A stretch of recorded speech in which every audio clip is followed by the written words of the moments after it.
Shuffling the disc around again. The what is kind of what I said the first time I saw that face.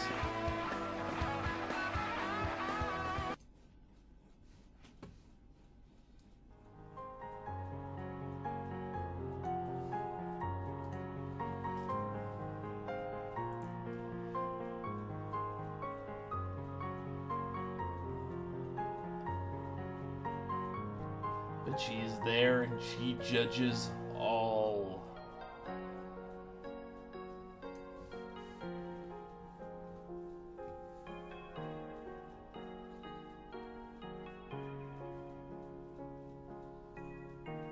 Anyway, let's move this over here.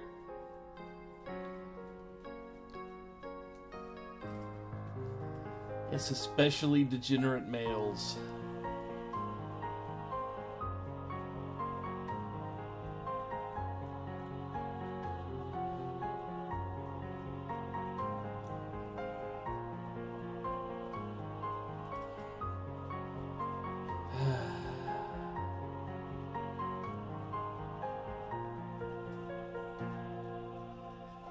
So how is everyone out there?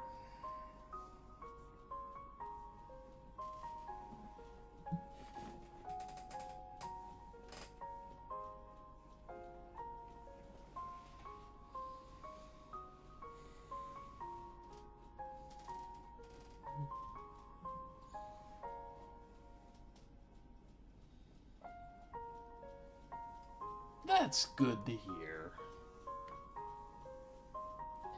I did a dumb thing today and went out and did more yard work. And I have fairly large muscular legs. I always have. Always have. I did a fairly stupid thing today doing more yard work because I came back into the house and looked down at my legs and every muscle in them had gone into full expansion mode from being used for about 4 hours a day for all weekend, basically, and a good chunk of Thursday. 4 hours a day yesterday, today, the day before, and about 3 hours the day before that, doing yard and housework. So my legs have gone full on expansion. And I almost couldn't get my calves down the leg of the jeans I had out.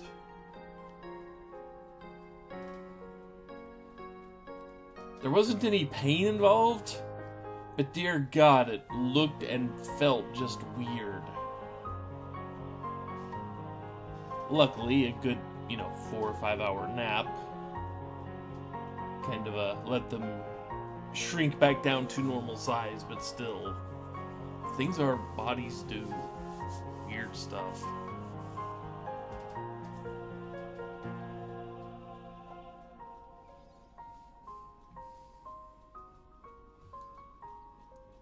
Let's see, where were we? Oh yeah, getting these last two endings.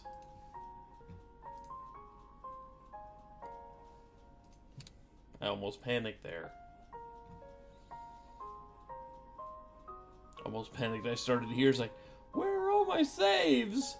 No!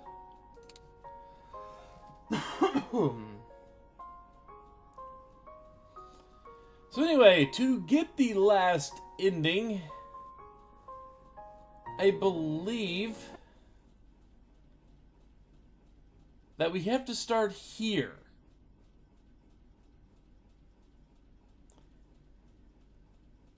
I believe. It's been about a week since I actually...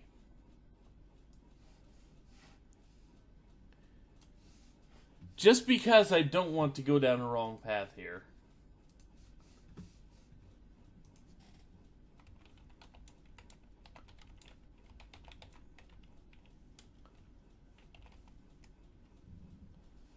Yeah, I looked this up last weekend. And then promptly forgot.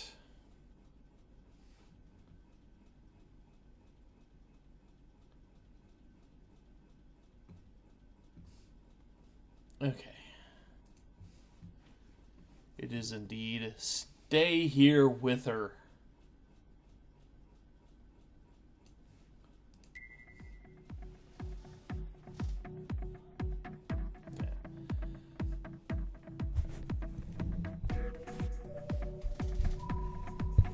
That's not stable. That's marginally better. Okay.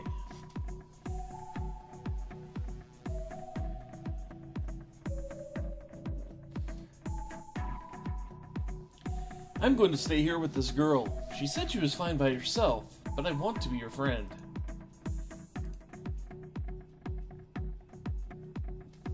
Ooh.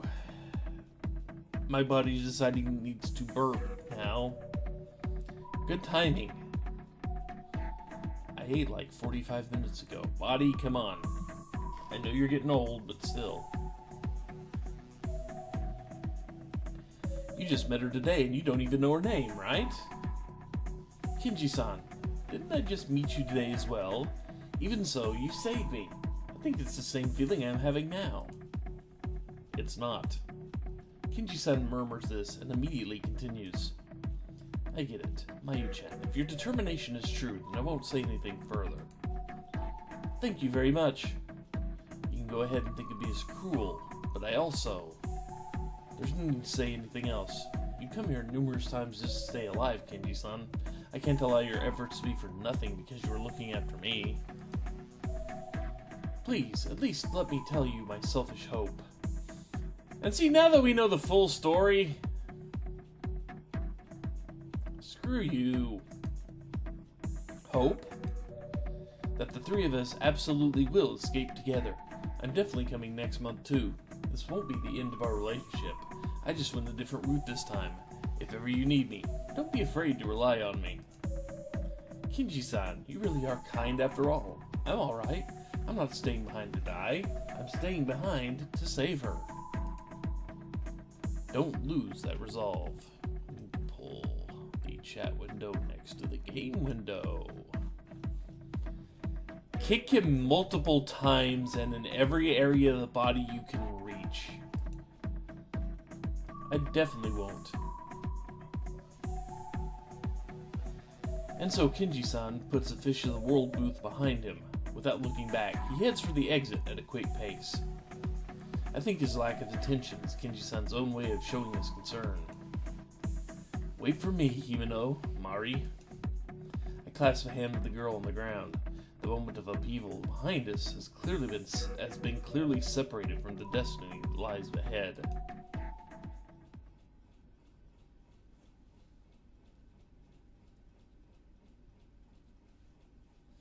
Chapter break.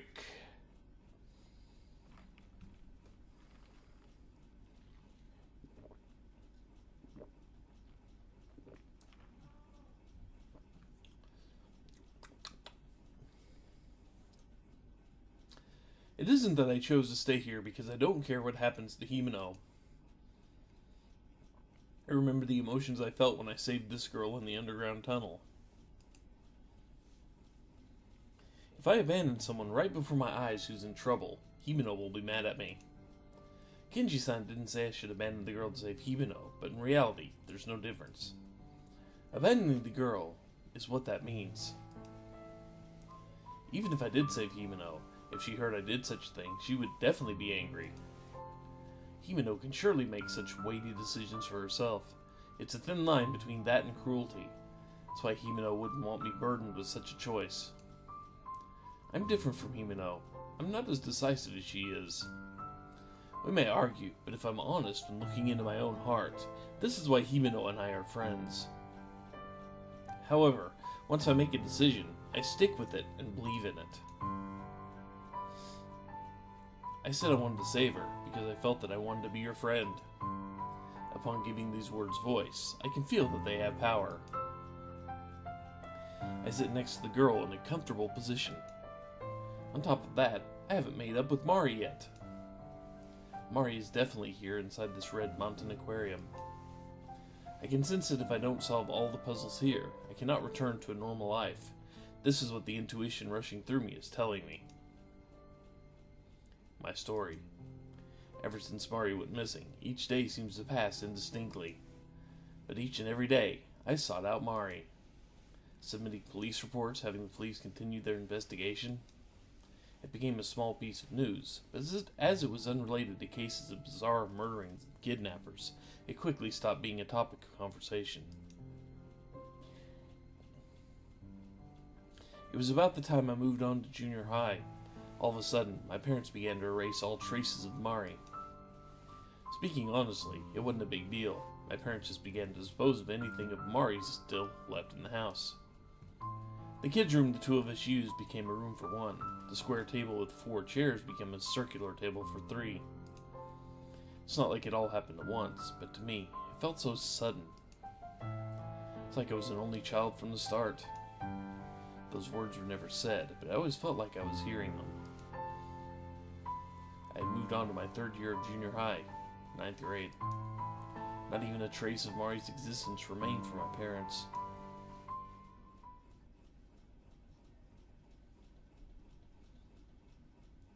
You. Why? Why? It was so sudden. I'd been ruminating on the past and have now been abruptly yanked back to the present. Having opened her eyes, the girl slowly sits up and looks at me.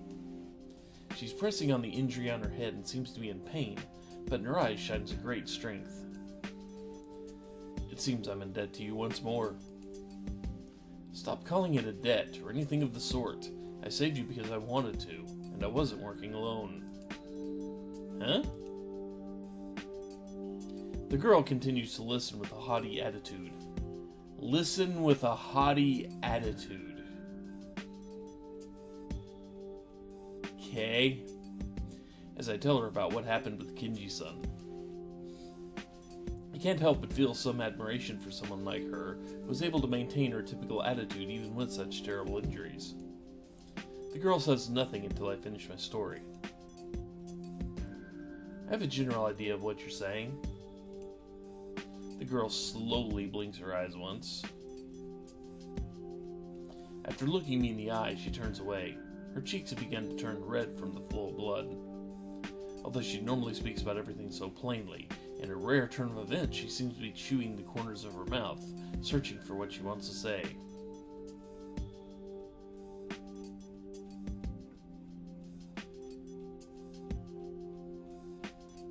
I'm trying that just to see.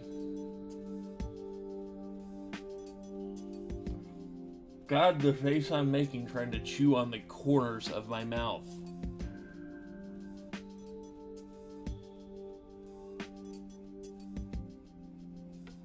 I mean, I know people can chew on their cheek absent-mindedly, or lips, or fingers, but the corners of the mouth is such a specific thing to try and stick in between your teeth and chew on. It doesn't work very well. After she slowly blinks once more, she returns her gaze to meet mine. Ooh. Her voice is extremely soft. Huh? Why this music? Oh god, Kinji's coming back. Unable to clearly make out what she said, I tilt my head. What did you just say now? Nothing. It wasn't important. Nope, I'm curious, so tell me. Shut up. Enough with the pushiness. Aw, tell me. They have almost the exact same facial expressions right now.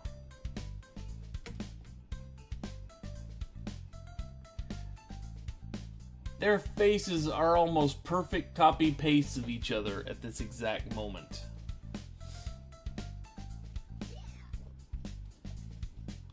Facing the girl, who has fallen silent and averted her eyes from me, I continue to prompt her. She seems to be giving in, her broad, pouty expression finally giving way to a loud sigh.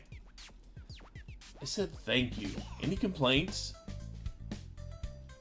She folds her arms and looks away. You were able to thank me? You were way too rude. That's not something I want to hear from you. Stop calling me you. It's Seo. Sakuragi Seo. Seo-chan. Well, Seo-chan, you quit calling me you, too. I get it, Mayumi. That's fine, isn't it? Now you stop adding chan.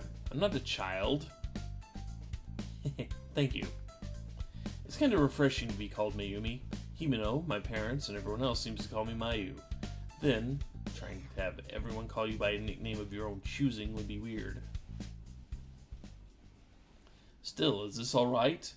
By saving me, your friend might die, Mayumi. What? You heard that? Somewhat. It doesn't matter. What will you do?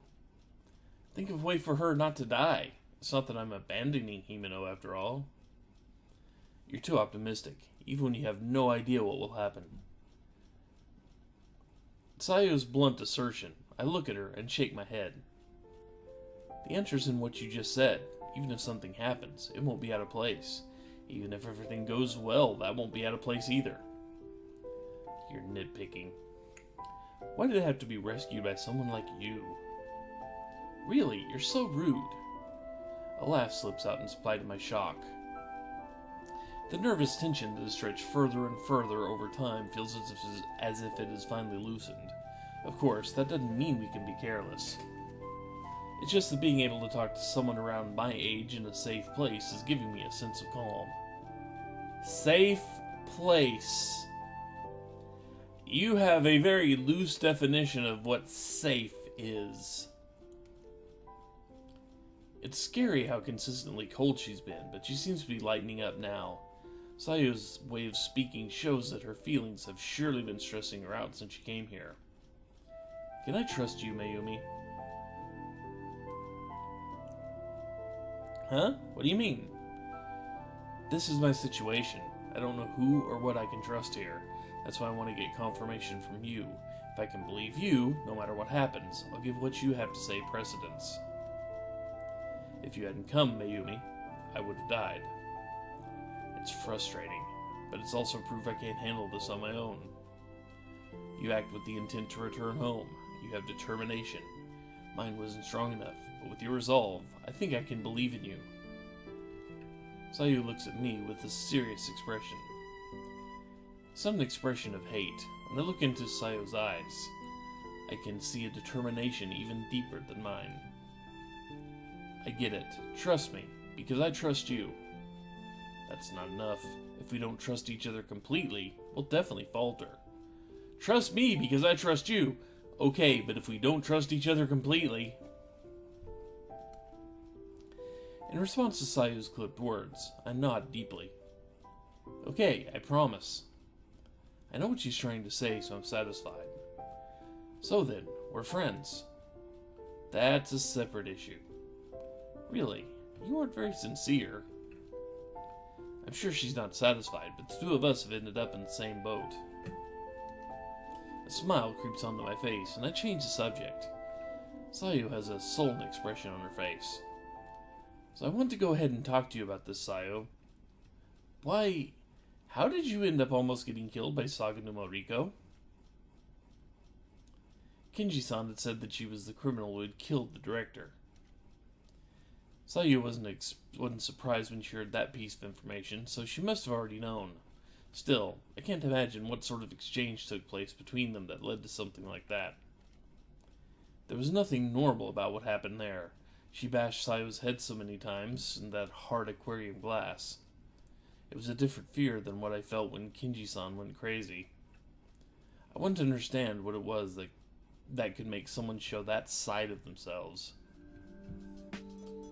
You already know that she's the criminal who killed Papa, right? Sayu was emphasizing this information, so I returned my gaze to her in response. If so, then this will go quicker. She, Saganuma Riko, is already dead. She's dead? My voice seems to be twisted. It's so sudden I can hardly believe it, even though Sayu was able to touch her. I refuse to believe this information, since if she were a ghost, she wouldn't be able to be touched by anything. As if to soothe the doubts that spring up in my moment of shock, Sayu continues in a warning tone. I don't know the principle behind it. However, within this Red Mountain Aquarium, Saganuma has continued to exist for the past 5 years since that incident. It's just, she can't exist anywhere but within this space. There are many facts that support that theory. First of all, her outer appearance hasn't changed at all in 5 years from the Saganuma Riko in my memories. She isn't aging. She was an acquaintance? That shouldn't be surprising. I am the director's daughter, and she was an employee of the aquarium. We've spoken before. Sayo dispassionately moves the conversation along. She was a little bewildered at first, but then she realized who I was, even though over 5 years have passed since we met. Something about her has transcended time. This is just speculation, but you won't leave here. Just as that Hiyoshi guy told you, it's not that one can't get out of here. Saganuma Riko doesn't even seem to consider leaving this place. Suckers!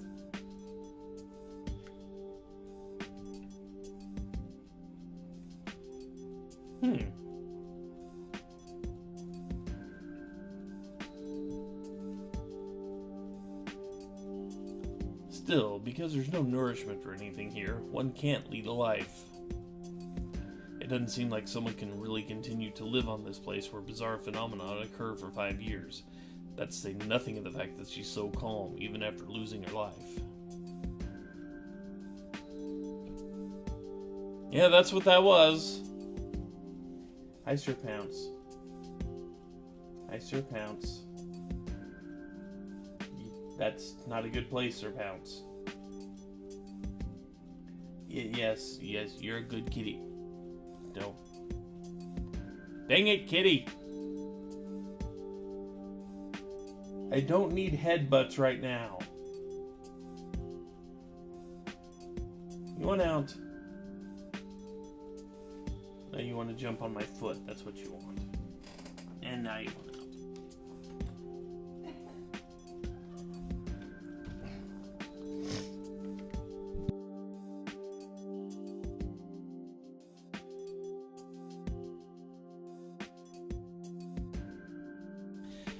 Sorry. Cat decided to make his presence known.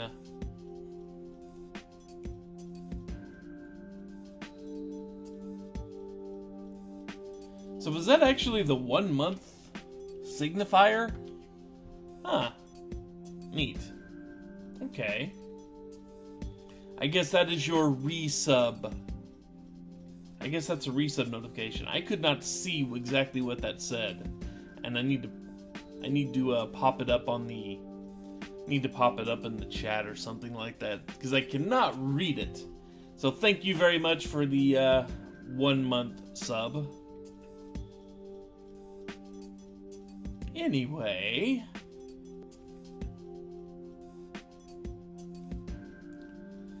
Speaking of which, when she appeared before Himeno and I on the stage, she said she was looking for a child.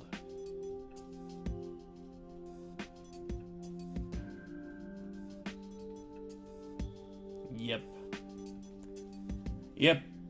That is what I've decided is my subscription pop-up, calling you suckers.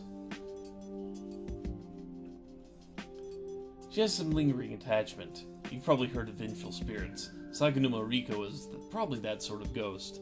The child she is looking for is likely the one that witnessed her murdering the director 5 years ago. I draw in my breath with a gulp. Because it was in relation to the director, I'd hoped the child in question was Sayo.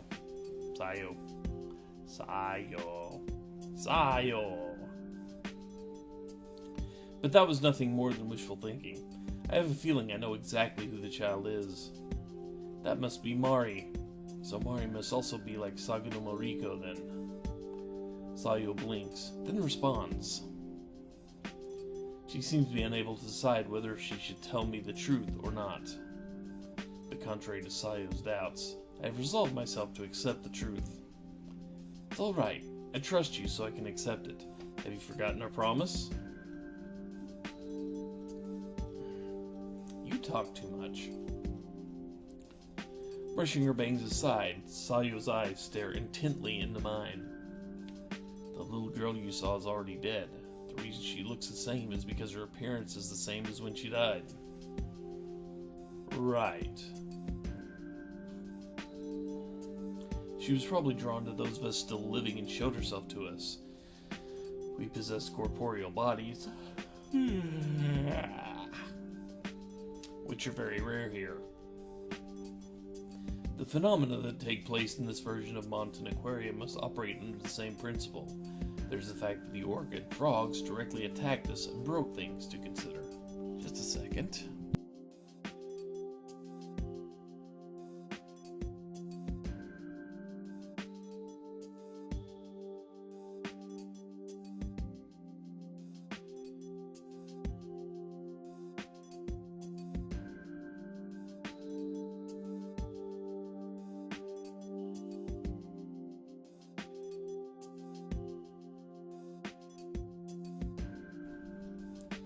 Had to clear that out of my throat. Before Sayu can finish telling me everything, I tell her my own hunch. The spirits here in this mountain aquarium are trying to pull us in too, but Mari was definitely different. Saganu Mariko was as well. The human souls are maintaining their own will. I'm sure that's why they're different when it comes to the issue of trying to pull us in. Sayu continues with and then... Good grief. When I spoke with Saganu Mariko, I realized she was already dead, so I threw that fact back at her. She became frenzied after that. Surely her desire to pursue and kill that child is all that remains within her, leaving out the realization that she is already dead. So in other words, she can't accept that she has passed away herself? Probably, but my words seem to have awakened some doubts in her mind. The next time we meet, she may be more in touch with her place as resident of the world of the dead, or she may just try to drag me all the way in with her. If I were me, I'd probably see it the same way. Her own death was brought to her attention. Even if she denies it, that may have planted a larger seed. Without treating it as a dream in order to accept it, she may forget who she is altogether. If that's the case, one could probably empathize. Nah. Saganu Mariko didn't just kill the director, but was cruel to Sayu. It's unforgivable for her to resort to violence just because she heard something she didn't like. If one can only come and go... Whee! Thank you very much. If one can only come and go on the night of the full moon, then we don't have much time. Let's go. Go where? Ahead? Sayu-chan, you're the one who found... You found the one who murdered your father. You've attained your goal. Is it really okay for you to not go home yet? I still don't have the truth. If I can meet up with people who have died here, then I can definitely see my father. Also, I want to end this world. If this world is supposedly created by malice, then I will help all those souls to cross over. Help all the souls cross over. Guide the souls here to the heavens. All of them. In other words, I should say farewell to Mari. If Mari's already dead, then I at least want to say goodbye. It might be out of the way for you, Sayu, but will you come with me? If it isn't out of the way, or it isn't out of the way, I get the feeling that everything is connected. If all the phenomena disappear, then those things inside your friend will probably disappear as well.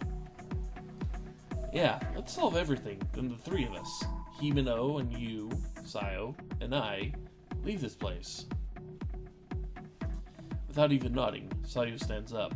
Her stance is a firm one. I stand up and clench my fist. What's up ahead of here? If we'd taken the normal route, we would have ended up on the side with the tunnel tank. But this is the other side, so there's a path connecting to the staff passageway. Before that is my father's room, although by now I'm sure someone else is using it. What Sayu was pointing at is the opposite side of the tank. It's in the direction where I got lost after entering the staff door from the jellyfish booth. Even without taking the upper path, there seems to be an interesting exit that you'd never notice if you didn't know about it. If we go that way, we should reach the director's office.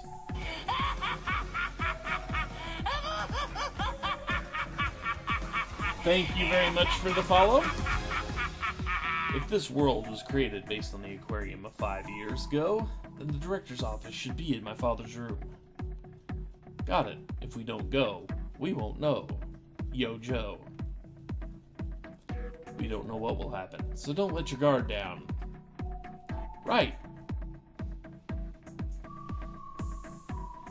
With the door serving as a boundary, it's like a completely different world. We have no idea what dangers could be lurking within. However, not being alone gives me strength. So, Rin, have you watched the other videos of this game? Just out of curiosity here.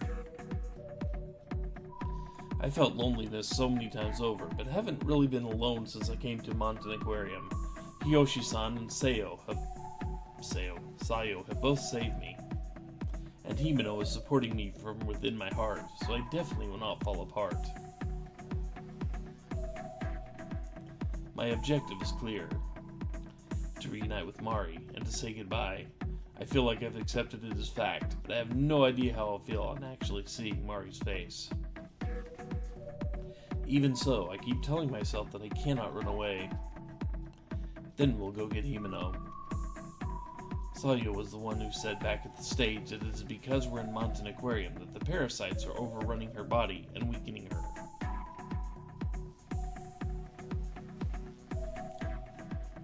That's because there pretty much are no adults, I don't think, left. Unless you actually want to count Kinji, which you don't. Inside the ghost world, there are no adults. Only ghosts. And a few kids. Very few. And one of them's under attack by nematodes. Go figure. But like Sayu said before, if we erase this alternate universe, Himeno should be cured. It's all starting to come together. Don't space out. Let's go. It's alright. I was just thinking a bit. Even as I say that, I'm in denial. They might as well be. Okay, I can't say that with a straight face. Nope, not the same universe, but they're both anime. Anyone over the age of 20 is suspect. Anyone over the age of 22 is probably a criminal. Or has been in the past.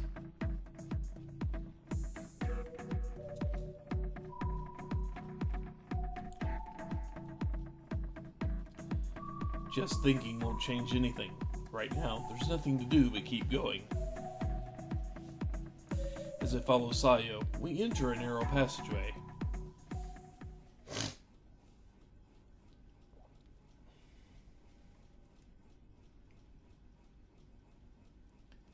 We are standing before the door of the director's office, not having encountered any particularly strange phenomena. Near the director's office is a entrance room and a storeroom. While we decide not to investigate those places, we don't want to invite any unnecessary danger. The design on the imposing door seems very different from what I've seen in Mountain Aquarium so far. I can't even hit enter to hold on, escape. Okay. Coming this far and having nothing happen feels a bit unnatural. Mulling it over will change nothing. On the other side of this door, something unimaginably horrible might happen. Don't let your guard down. I know that. I'm not going to get careless or anything. I see Sayu put her hand on the door, so I put my hand on it as well. Let's go. Using those words as a signal, we both put all our strength into opening the door at the same time, and promptly make it slam into the wall as it swings open way too fast. Dang it, that's going to come out of our allowance.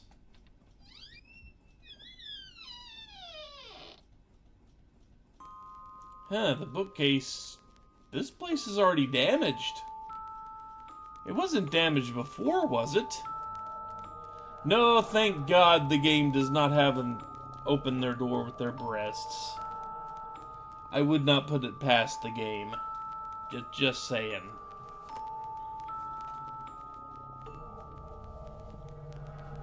What's going on here? But yeah, this place is considerably more damaged and abandoned than it was the last time we were here.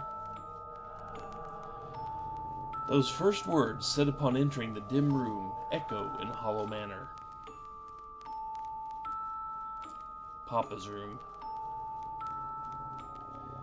Sayu's words are cut off there. I think it would be the most accurate to say that the room is ruined.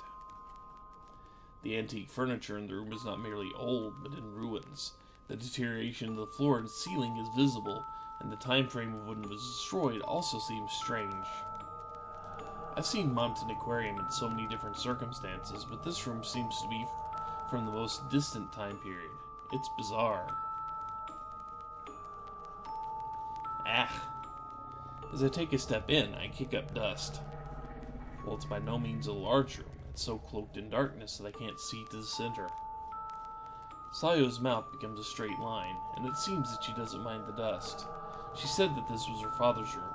Seeing this room looking like ancient ruins, it's stranger to me that she isn't shaken. Sayu's serious expression seems to be pushing back her sadness and pain. Where's Papa? If he really is a vengeful spirit, then he should be here.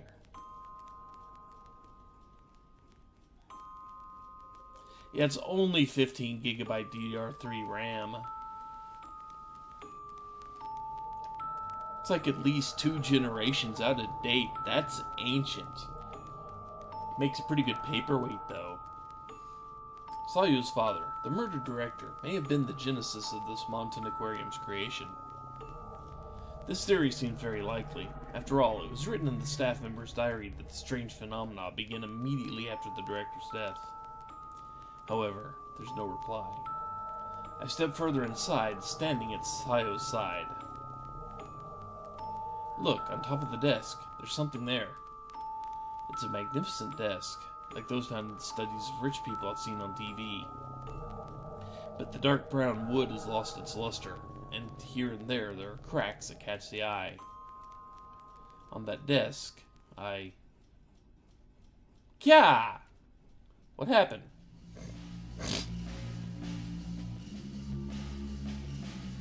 A hand. On top of the desk is a hand. But it isn't just a hand. The hand connects to a wrist, which connects to an arm. The arm bone connects to the shoulder bone connects to the chest bone. And the body that connects to is... No! Why? Before I know it, I fall into the ground. Hearing me shout, Sayu eyes me suspiciously. Sayu doesn't seem to have noticed what I'm looking at. Kinji-san. My right hand is shaking. My trembling fingertips point to the object on top of the desk. The fact that they won't stop shaking is not the problem. Just turning my head is easily enough to make me have to directly confront this phenomena. A corpse. Sayu steps in front of the lifeless body of Kinji-san that leans on the desk without moving, a thin voice slipping from her lips. No! Why? I've completely lost my ability to think, much less speak coherently. Seeing the flesh of the felled Kinji-san before my eyes, my thoughts seemed to have left me. Why is he dead? The fact that I don't even consider whether he can be saved or not leads me to doubt myself.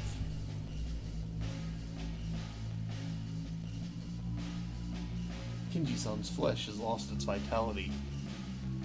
That it won't move again is a thought that I can't seem to accept. That is, of course, unless the corpse is the famous Kinji-san. Something like that. The silence of death. It reminds me of the quiet of a relative's body being before me at a funeral. Ah, no! Oh, oh, oh. contrast to me having slid to the ground and shaking, Sayo moves closer to the body. She puts her hands on his back, and then her ear close to his mouth. In my mind, I can't grasp what she's doing. I merely reject it. However, Sayo merely answers coldly. He's dead. No mistake about it. I just had this image of her doing that and then lifting the corpse up on her knee and doing a ventriloquist act. This is terrible. It's Kinji-san. Rather than screaming, we have to figure out why, or how and why he died. If it was due to a phenomenon, you and I might be pulled in as well. He's not bleeding, so it may have been poison. How can you be so calm, Sayo? I cover my face at this point. I don't want to face the truth of an acquaintance's death head on. As usual, Sayo continues with disinterest. This guy isn't an acquaintance of mine. Our objective is to get out of here with Himeno. I have no time to worry about mourning the death of someone I didn't know. I find that to be a most prudent decision. Saganuma Riko.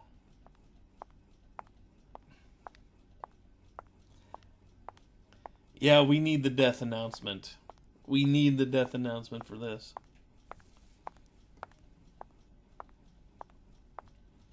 The preceding footsteps echo throughout the whole room. Why are you here? Are your injuries all right now, Sayo-chan? Shut up. Stay away. That manner of speaking is unappealing. The footsteps reach the side of the desk and stop. Stay away. Should I, after all?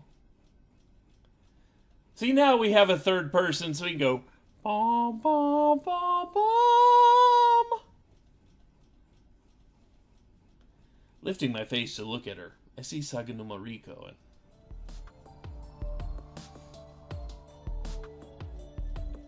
Mari! Mari's next to Saganuma Riko, a frightened expression on her face. On the other hand, Saganuma Riko is smiling. The two of them are horribly mismatched. There's a cruelty to her, like someone forcing a shy child in front of a crowd of strangers. I propel my body into a standing position and take a step in Saganuma Riko's direction. Ah. My feelings leading the charge, my legs become entangled and I topple over on the spot. Immediately after, something crashes hard into my shoulder. Saganuma Riko is kicking at my shoulder with the pointed tip of her heel. Big sis?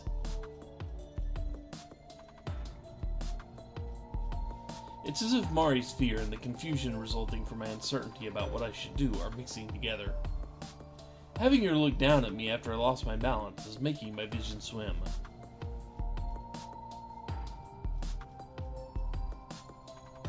Just a second.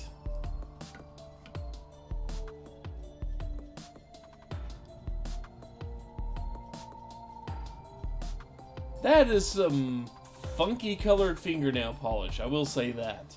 I mean, yeah, it goes pretty much directly with the rest of the outfit, but dear God, that's a weird shade of blue. I mean, it goes with her hair, it goes with the other girl's hair. Oh, you needn't pity her. Please let Mari go! I raise my voice, but Saganuma Riko merely continues to smile. Oh, Mari-chan chose to be with me. Saganuma Riko says in that sticky tone of hers. Mari says nothing to refute this. She merely turns her unstable eyes my way.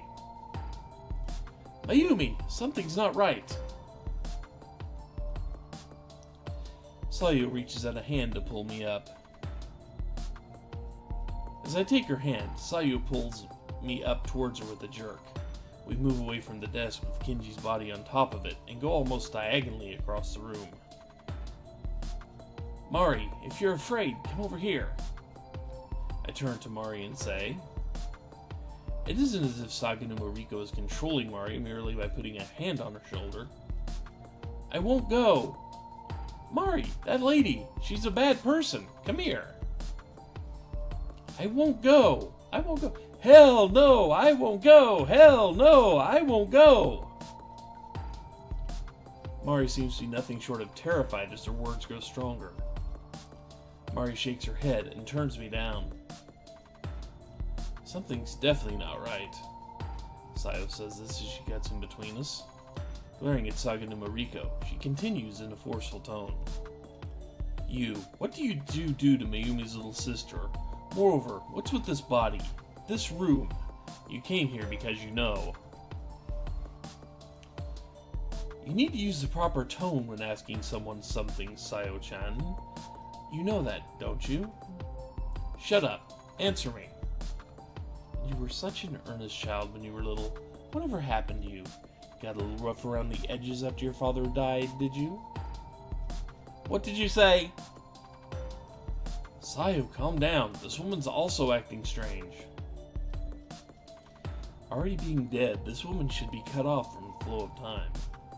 In spite of that, she seems to have obtained some growth. She's aware of the director's death. There's something inconsistent about Saga no Mariko. She's trying to make us mad. Don't let her drag you along. Now that Sayo's worked up, I'm the one who's gotten calm. There's only so much calm you can balance between the two, and if one person takes it all, the other one gets upset. It's just a weird game mechanic, you know. I grip Sayo's wrist and give a firm squeeze. I want her to know she isn't alone. What are you going to do to Mari? I came here to see her. I won't allow you to cause her harm. You won't allow me? Then what do you intend to do? There's two of us. We'll come at you with all we got. Right now, Sayo is with me. As I say this, Sayo glances at me and nods in agreement. Oh my, how scary. But no need to worry. Since Mari-chan has chosen to be with me of her own free will, I have no intention of doing anything to her.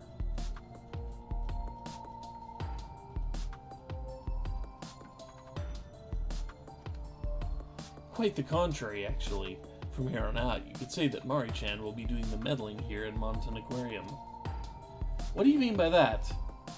Saga no Mariko laughs with a sly hee, and without even answering my question, starts talking again.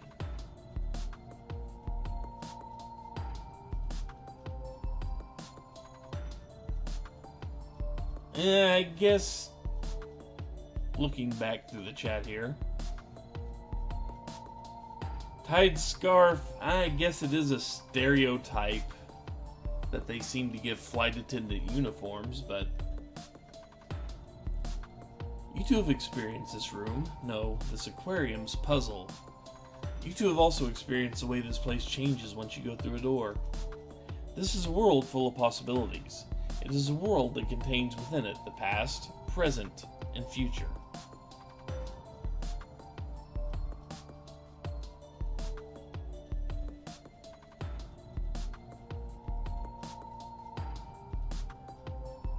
I didn't say that.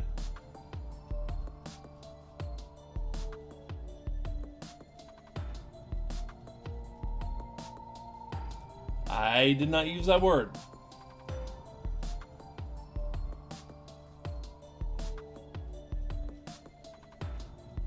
And I was referencing another line of text he used, where he asked, isn't a tied scarf primarily the fashion choice of flight attendants?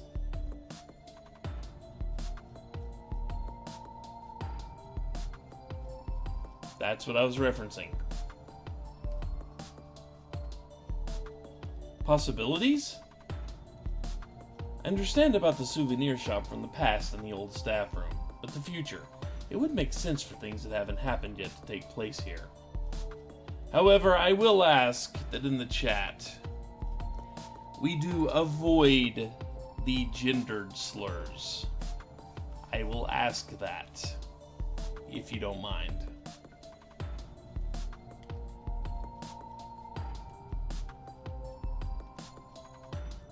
That's not all. The phenomena that happen here are things that should have never been possible.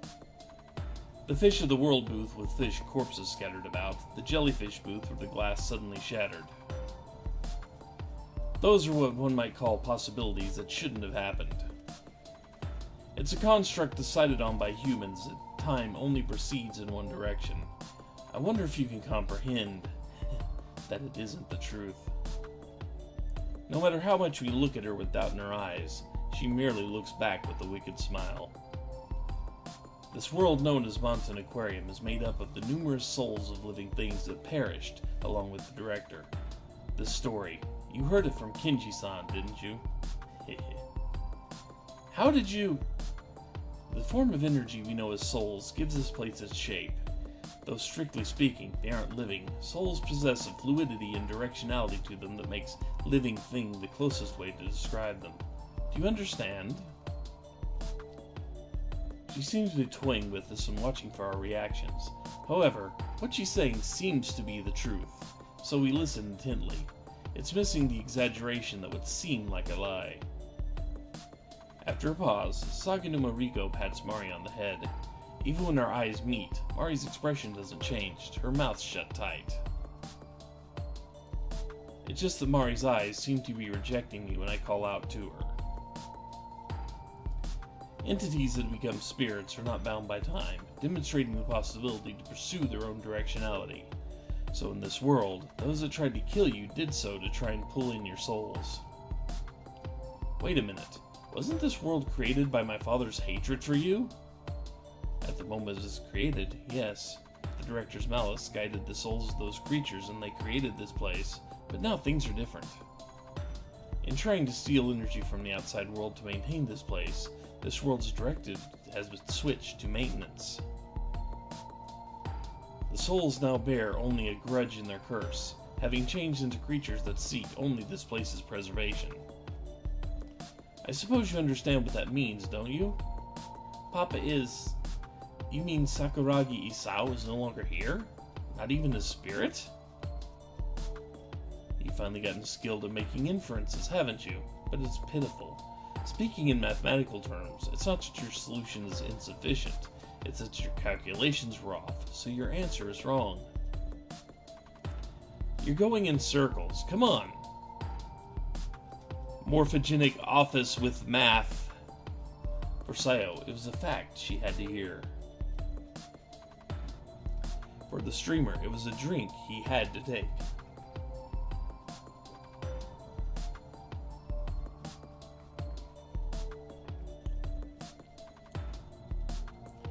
If the truth we arrived at doesn't exist, then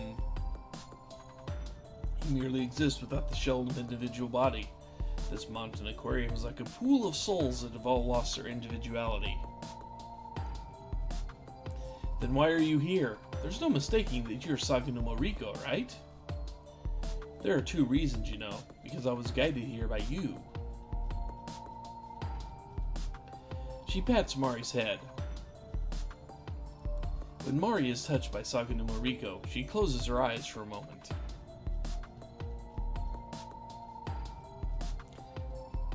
Yeah, you're gonna need a few more elements in that equation. I'm just gonna say you need at least repeated names in there somewhere. There's definitely another side to this. As the thought crosses my mind, I wait for her to continue.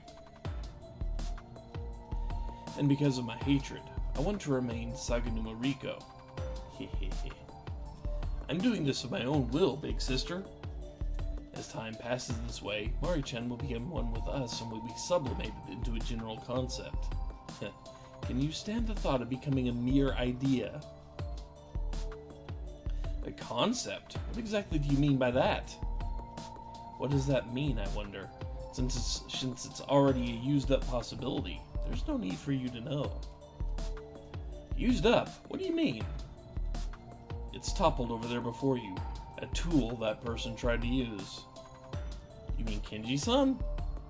He is Kinji-kun, but he is no longer Kinji-kun. He is merely the living flesh that Sakuragi Isao used in order to interact with the physical world. To make it easy to understand, shall we say he hijacked this body? When trying to forcibly pull away one of the souls, Kinji-kun's soul itself disappeared. Thanks to his disappearance, we were able to seize control of this world called Mountain Aquarium. I'll have to thank him. My papa did? You just said something about losing one's individuality. He was both an individual and part of the whole. He was an existence that was Sakuragi Isao, and that was Mountain Aquarium. He apparently never understood it. I thought he was a little more clever than that, though. Saganuma Riko casts a sidelong glance in the direction of Kinji-san's body, then gives a daring smile. I can barely understand anything she is saying. You and me both! Individuals in the whole, I don't get it at all. It might be something living beings like us are unable to comprehend.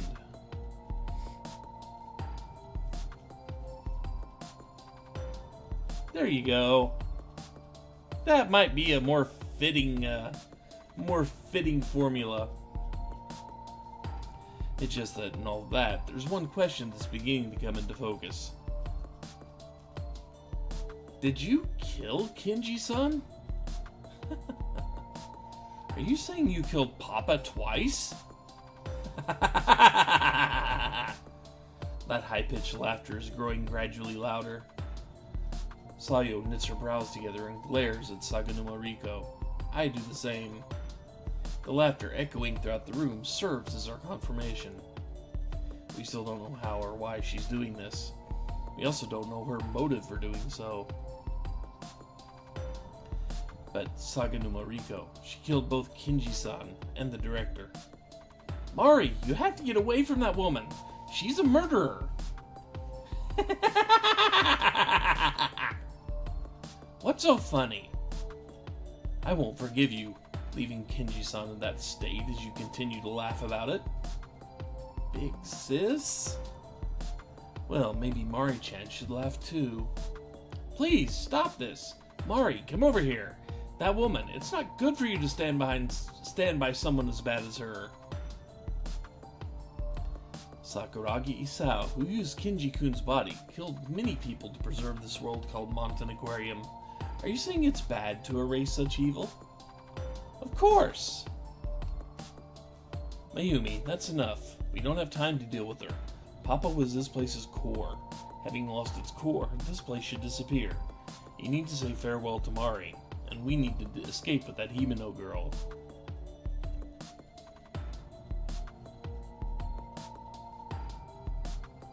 But, that's right. How about you finally realize the mistake you've made? Seeing Sayo pull on my arm, Saganuma Riko says this to grab our attention.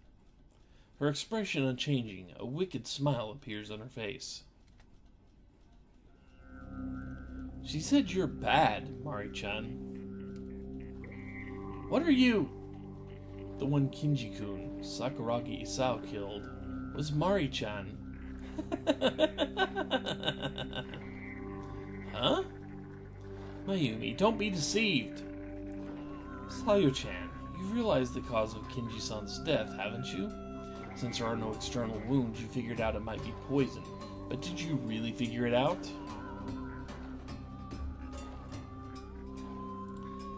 Yeah, don't go by the artwork like ever. I think they drew like 4 faces and 1 pose for every single character for the standard sprites. There's no change to his lips or eyeballs or even his internal organs. There's no swelling or inflammation anywhere on him. Poison wouldn't be able to kill someone like that. Stop this! You listened to part of my story, then made a guess, didn't you? That's why you hurried me on. No, that's not it! The soul itself was obliterated. It was completely removed from the existence known as Mountain Aquarium. That's not something humans can handle, is it? But you're already dead. You've already become like a ghost. Is that why you can drain away someone's life energy? It's possible for humans unified with the aquarium, isn't it? I was once the individual known as Saganuma Riko. Then, Mari should be the same. She's not. My soul is a mixture of emotions. hatred towards the director, anxiety over the fear of the aquarium disappearing, rage at being killed. All of the negative emotions. With all these as examples, my grudge, like all the souls in Mountain Aquarium, is red in color. Mari-chan is different. This girl's soul is pure, the same color as the water. The true meaning of this is that she won't melt into the existence known as Mountain Aquarium, although she is a part of the world known as Mountain Aquarium. If you can become self-aware, you can take control of the power that is Mountain Aquarium. It's a different concept from the start. It's no exaggeration to say that Mari-chan can cause any of the things that would possibly happen in this closed-off world. Even though you say that, there's no way that Mari can kill or erase anybody. I told you, in order for you to return from this aquarium safely, you will have to end this world once and for all. To do that, you would have had to remove the director's soul anyway. And if the Mountain Aquarium under Mari-chan's control supplies itself with more bodies, she can meddle in the real world just as the director did, just as I told you. You understand what that means, don't you? Mari can come back? Mayumi! But that's more bodies. It's not like those will just appear when she needs one. If Kenji-san was used as the director's tool, then that means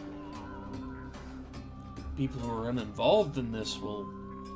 If someone else is sacrificed, Mari can come back.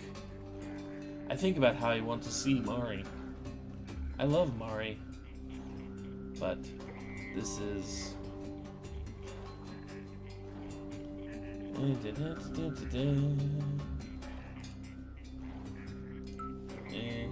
two.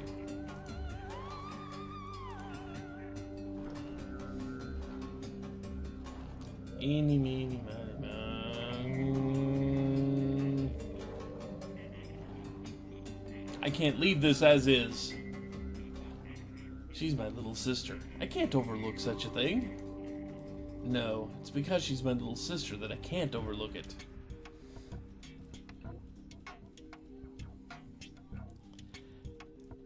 Yeah, that is kind of what it's saying. If we kill a rando, we get our sister back. Something like that. Even though I don't know if you can... Is it considered killed if all we do is suck the soul out of them? I look into Mari's face. I have no idea what type of face I'm making myself. You can't do that, Mari! But I want to be with you, big sister. But that way is unacceptable. I avert my gaze from Mari. I can't look at her face anymore. My emotions and my sense of logic are at war. There's an internal struggle as I try to hold on to my sense of ethics. Feelings that I know are wrong are raging within me. I don't think we want to split Mari up among 10 people, though. That could get confusing really quick.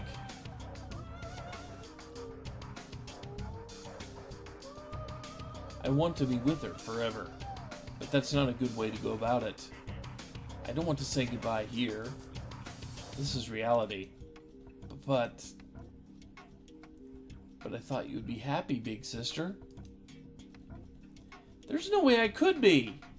The reason I screamed out like that is merely to alleviate some of these emotions. Big sis? No, that isn't what I... So you've rejected her! Your own sister! Saganuma Riko runs her hand along Mari's shoulder, then brings it back to her side. Mari opens her eyes wide, a terrified expression on her face. Shut up! It's obvious that nothing will come from such a decision. I... just... Mari crumples over, falling her to her knees on the spot. Mari! It's you who's been rejected, isn't it? Faltering at Saganuma Riko's provocative words, I stop moving for a moment.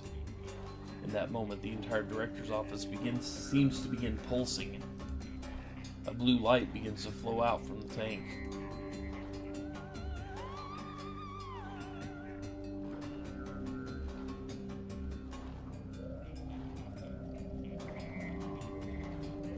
The room is being repaired? As the room is enveloped in light, the damage fades away. Instantly, the director's office changes form to a clean room with no ruin or deterioration. It's fine. All of this power, I'll gather it here. It doesn't end with the blue light flowing into the room. Although, as said, that's clearly white light, not blue light. What? There's some sort of projection within the light. Just as Sayo said, something is faintly being projected within the blue light. Gradually, the contours come into focus, revealing it to be the Revealing it to be Montan East Building. This is... The blue light that has filled the room, which is actually white light, is reminiscent of a movie projection screen. After 1 minute passes, what's being projected becomes clear beyond the shadow of a doubt.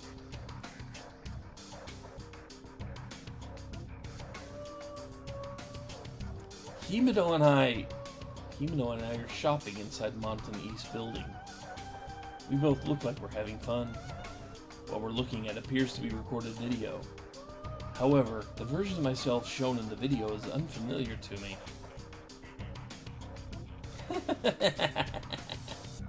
What you're looking at is one possibility. It's a possible future.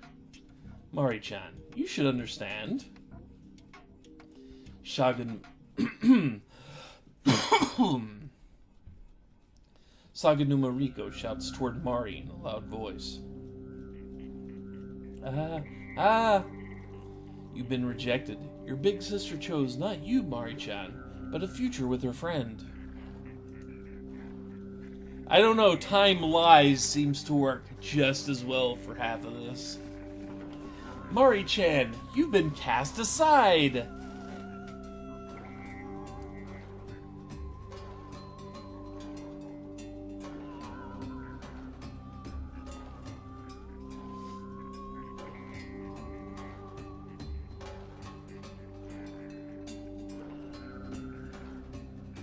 The video is showing other images of us now.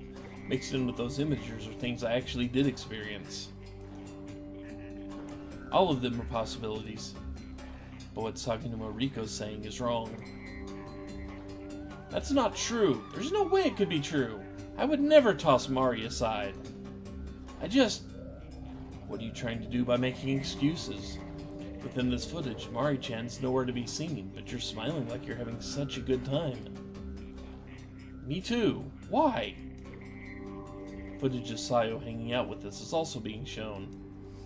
There are also images of her chatting happily with a girl I don't know. This version of me is... I don't know. This is wrong, Mari. It is. I don't want to hear it. That's a lie. Even as I shout out to her, there's no way it'll reach Mari. I've already been rejected by Mari. Nakanomi Mari is not needed in the life of Nakanomi Mayu. Even if you're not there, this is all your sister needs in her future to keep a smile on her face. The images are shooting by too fast now. There's too much to take in, and it's all become impossible to pick up on. But Mari is no longer looking at the future displayed before us. She's not looking at anything at all. If you want your sister to need you, you already know what you have to do, don't you, Mari-chan? You jackass. Taking away our future wife, aren't you? Mari, you don't have to do anything. I gather myself and rush to Mari's side. There's nothing Saganuma Riko can say now that will make me falter. Mari! But when I reach out my hand to Mari, something gets in my way. It feels as if I've been thrust back hard by somebody. No, at that moment, I'm sure that I was thrown back by something. Mari still isn't looking at me.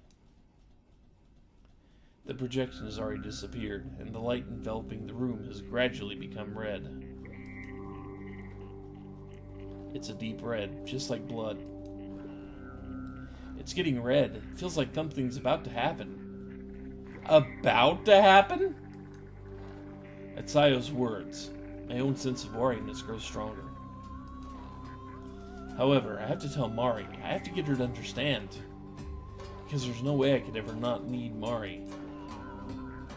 Now, erase Sakuragi Sayo once and for all. If you want to have your sister all to yourself. No! Mari looks at Sayo with her eyes open wide. That something tossed me back will now probably attack Sayo. To erase Sayo and to tempt Mari into doing so. That is absolutely unforgivable! Saying this, I step between Mari and Sayo and spread both my hands out wide. In an opposing stance. No matter what happens, I won't take my eyes off Mari. But that is my intent. I continue watching her. After some time passes, there is no change. A slight silence flows through this world enveloped in red. The one who finally opens her mouth is Mari. So I guess no one needs me after all. Mari's voice is so discouraged. It seems as if it will sink into the depths of my ears. It's the first time I've ever heard such a voice. Before Mari's words completely vanish from this room, I cry out. That's not true!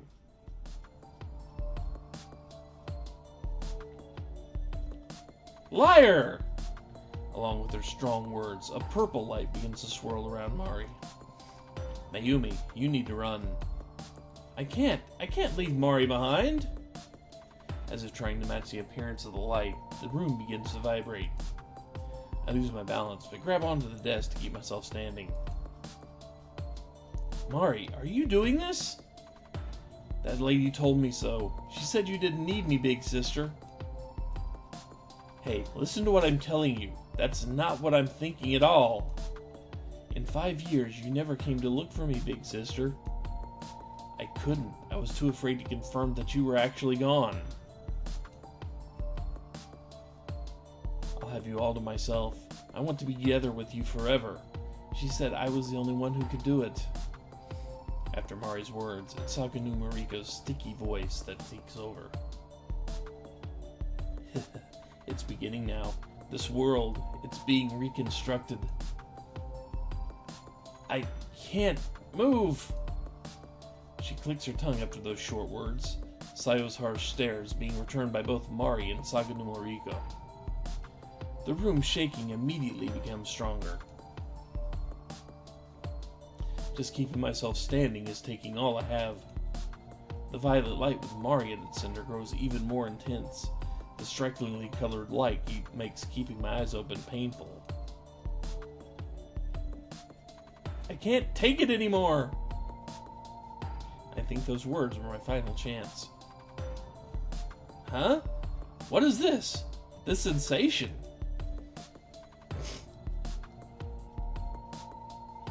I can't see anything!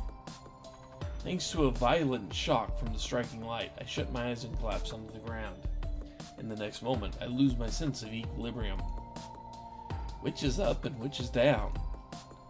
At the moment I lose any sense of direction, my consciousness sinks into the sea. Dead?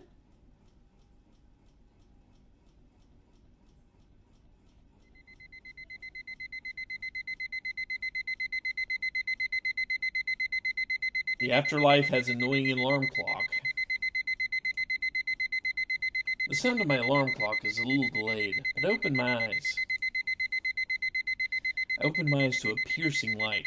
I sit up, my body feeling so heavy it's as if I haven't truly woken up yet. I'm on top of a bed I bought recently. Looking over at the hardcover book at my bedside, I remember that I fell asleep while reading it. I believe that it was a murder mystery, but seeing as how I was half asleep while reading it, I don't actually remember. Since a ribbon is dangling freely from the book, it seems I fell asleep without setting the bookmark. Ugh. My voice comes out a mixture of a sigh and a yawn. I have school again today. I change into my school uniform and head for the kitchen table on the first floor. I am Nakanobi Mayumi. You could say I'm a typical third-year junior high student. Oh my god, we rebooted! My hobbies are reading and watching TV and movies. I like fashion, but I'm on a fixed allowance, so I can't buy much. Yeah, Arlen. I live in a 3-story house where the first floor is the living room and kitchen, the second floor is my parents' room, and the third floor has the kids' room. Ah, big sister, you're already running late. Make sure you wash your face. I did.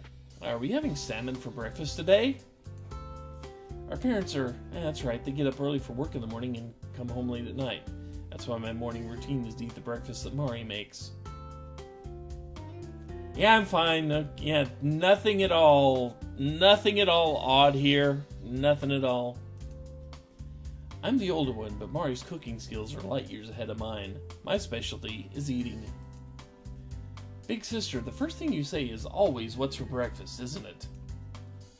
Hey, I said something a little different today. Salmon for breakfast. When you live in Japan, fish for everything. Fish are plentiful, so you eat them for everything. I mean, they don't have nearly the amount of farming land we do here in the States. So, they have to make do with what nature will allow them to make and what nature provides. So, fish for everything. Fish burgers, yep. That's the thing. Mari goes to the same school as I do. She's 1 grade below me, but she's just a little taller than I am. However, they apparently have a great affinity for jelly donuts. Go figure. Okay. It's almost done. By the way, your prediction was right, big sis. Mari sets food on the table in the way she's become accustomed to, setting down the salmon grilled with salt, pickled vegetables, mikabu, and miso soup. Meanwhile, I dish out rice from the rice cooker and set it on the table along with the chopsticks. Bon appetit! Yeah, eat up. By the way, our midterm exam results come out today. How depressing. Yeah, let's not talk about that. Big sister, just mentioning the word test to you is bad, isn't it? Don't say it's bad, jeez. Although during the real thing, I read some of the questions and passages wrong and made a lot of calculation errors. In terms of grades, Mari's are better than mine. Sometimes we study together and our comprehension is about the same. I'm chalking up to our difference in grade level and scope of classwork. In other words, the difference is definitely in the difficulty of the real tests. Why can't I seem to master doing good when it counts? After the summer, you have entrance exams, don't you? Yeah, let's talk even less about that. My head's full enough with all this stuff about midterms. Make sure you pick a high school we can both go to. It doesn't matter, I can't make it into a private school, even though Mitsuba's uniforms are so cute. Because that's the important thing. We chat away lightly as time passes at the breakfast table. Listening to the news flowing from the TV that was left on, we both get ready for school. Our lunches will be leftovers from last night, but boiled and stewed foods that have set overnight are more permeated with flavor, making them delicious. Okay, let's go, big sister. Okay. The two of us always walk to school together.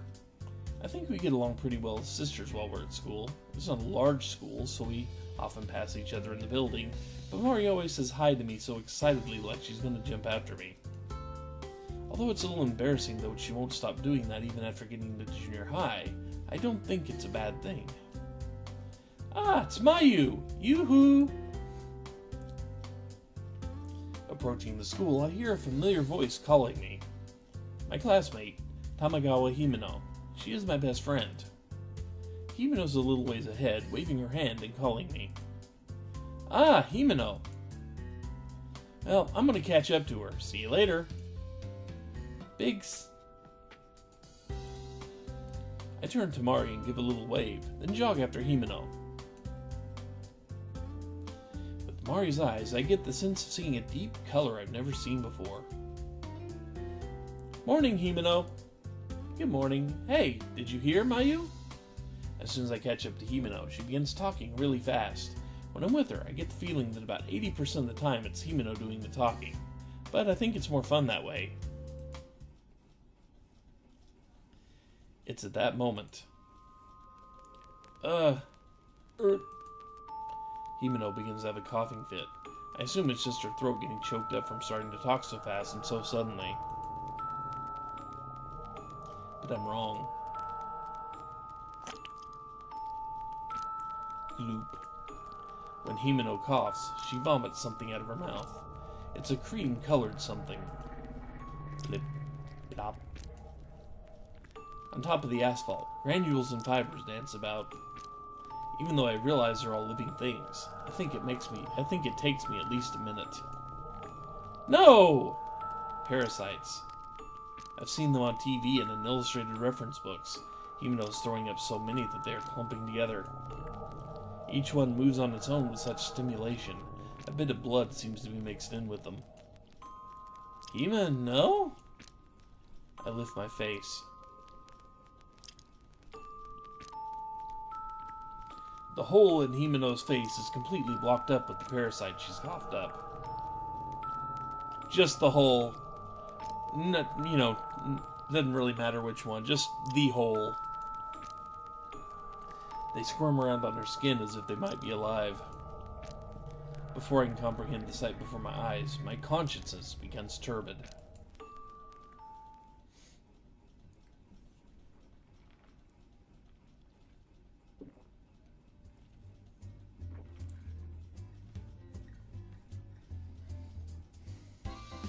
Okay, I'll go first.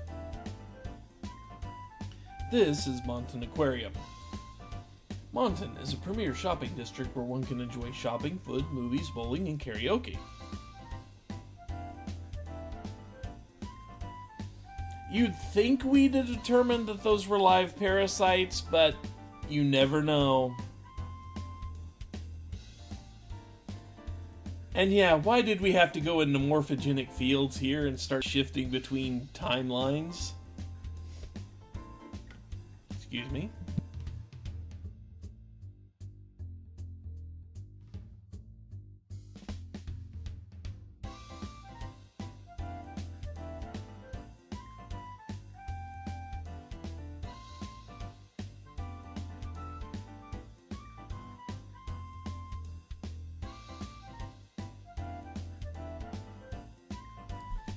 But seriously, Jesus Christ, what the hell?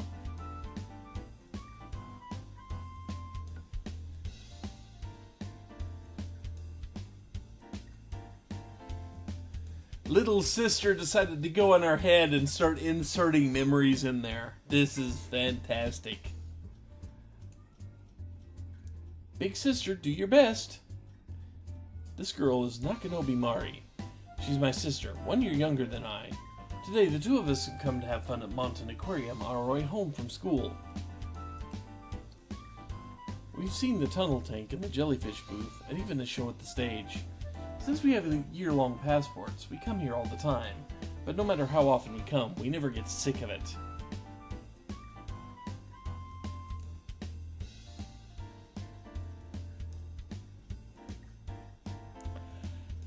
It is not possible to get here without knowing all these characters. No, it is not. It is not. You have to beat the game once and get an ending, and then hit New Game Plus mode to even get on this path. All these extra stuff, yeah, feels like it's just a way to pad the text out and turn this little simple, what should be like, you said 10 hours, maybe 15 at most, and we're turning into a 40-hour marathon, just,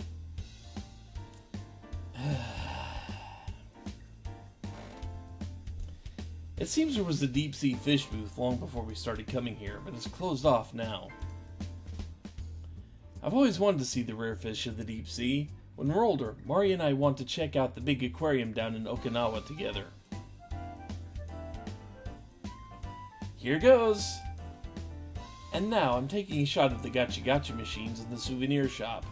Let me guess, we're pulling out a jellyfish. There are cute keychains with charms shaped like drops with creatures from the aquarium inside. The lineup consists of jellyfish, starfish, orca, penguins, and whales. There aren't any whales in Mountain Aquarium. In the normal Mountain Aquarium, but oh well, each one has a different colored droplet as well. My goal is, of course, the jellyfish. I put my coin in and turn the lever. Did it! A hole in one. Gee, she won a jellyfish keychain. I am so surprised. It's the jellyfish keychain. Ah, big sister, you're amazing. It's my turn now. In a goofy manner, Mari puts her coin in with great force. It's a starfish. One more time. Do your best. Mari puffs up her cheeks and puts in another coin. The result is another starfish. Maybe I'll get one. Big sister, you say it like it's so easy. Should we trade? I also like the starfish and think it's cute. It's fine, I'll keep going until I get one, because I want one that matches yours. Then why don't we just have matching starfish ones? I say this in an exasperated tone, but Mari says no in a careless tone and puts both her hands up. It has to be matching jellyfish ones. When things get like this, Mari becomes obstinate and won't budge. Even though our triggers might be different, our personalities are similar in this regard, so I understand. Staying true to her word, Mari carries on relentlessly. Starfish, starfish, starfish. No matter how much time passes, no jellyfish ones will come out. I take a step back and watch over Mari, then turn around when I hear someone call Mayumi. Is that girl that's with you alright? Sayo. That's no good. Gambling takes a bit of magic. Ah, and Miku. Sakuragi Sayo and Minato Miku. We go to different schools, but they're friends of mine. Though she was brusque with me at first, Sayo and I get along, and it was she who introduced me to Miku. After that, we started hanging out with each other on occasion. Your little sister, Mari, was it? Which one does she want? The jellyfish. She wants one that matches mine. Ah, there are way too many starfish, eh? Good thing I wanted to starfish myself. Want to trade? Minato, every time you come, you play those machines. Sayo says this in an exasperated tone. There's no mistaking that we're thinking the same thing. Be that as it may, this is good news. I call out to Mari, who is so dedicated to her repeated attempts that she's zoned out. Mari! Miku-chan says she'll trade you. Come here. Yeah, it's almost like there's some external force controlling it. Mari turns back once and looks this way. At that moment, I get the sense of seeing a deep color within Mari's eyes that I've never seen before. Mari quickly looks back to the gacha machine and turns her back to us. Sorry, seems like she's really trying to concentrate. The two of them are not there. No, they probably are. I'm more confused than I can put into words. Kya! The two of them have all but disappeared with the exception of their legs. Just legs. Just kind of standing there, balancing perfectly well on their own. Just their legs. Their torsos have melted into a red, slime-like form. A viscous gel spreads along the floor. It seems to twitch and shake as if there are living things within. What is this? I can't even begin to comprehend this. Everything above the little that's left at their ankles is also dyed deep red and is melting. The melted slime-like portion has been mixed with the previously melted parts of their bodies. Right before my eyes, all that remains is their clothes and shoes. No! In an instant, my friends have been erased from this world. My consciousness becomes turbid. Unable to brace my tottering body, I sink into the deep sea. More like Jell-O that got warm. That's what I'm picturing.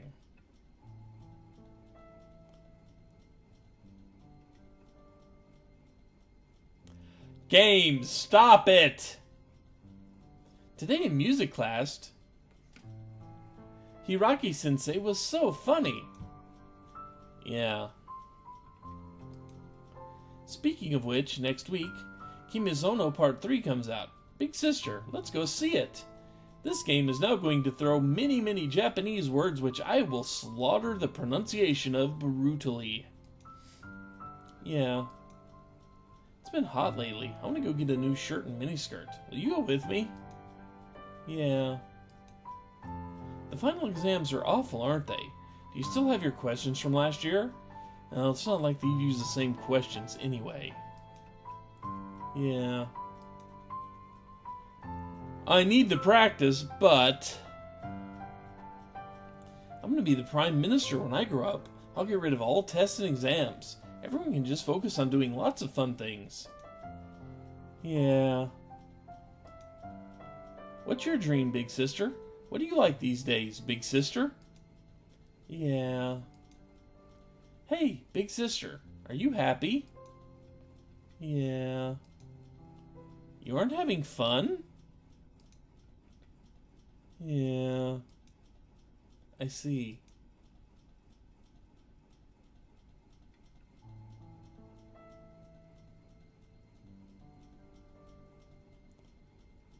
This is where I died.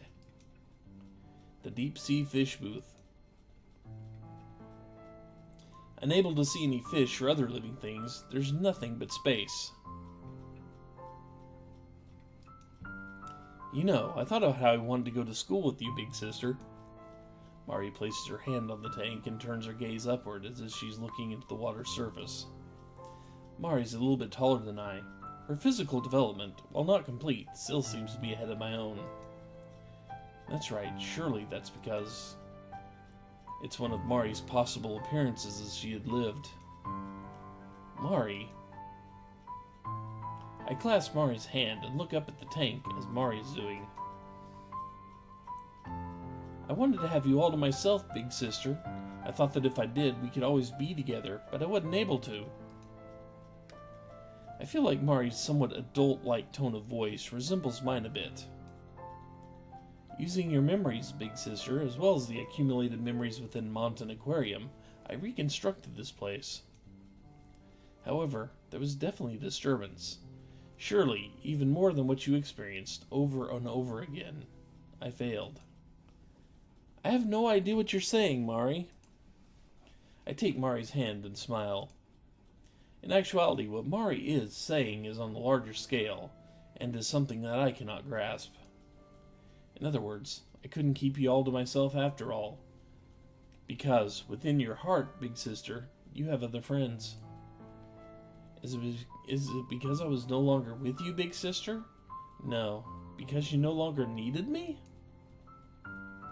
Mari looks into my eyes and tilts her head. I answer, no. I laugh a little and say, you're so foolish. There wasn't even a single day that I forgot about you, Mari. I had to struggle to overcome my sadness from not being able to see you over and over again, but that was my own selfish desire. My parents' behavior must surely have been that way. Trying to pretend it didn't exist, they averted their eyes from their sadness. That must be the single-minded logic of those who are left behind. But because I love you, Mari, this is beyond a doubt my true feeling. With large eyes, Mari looks at me. At our feet, the world begins to crumble.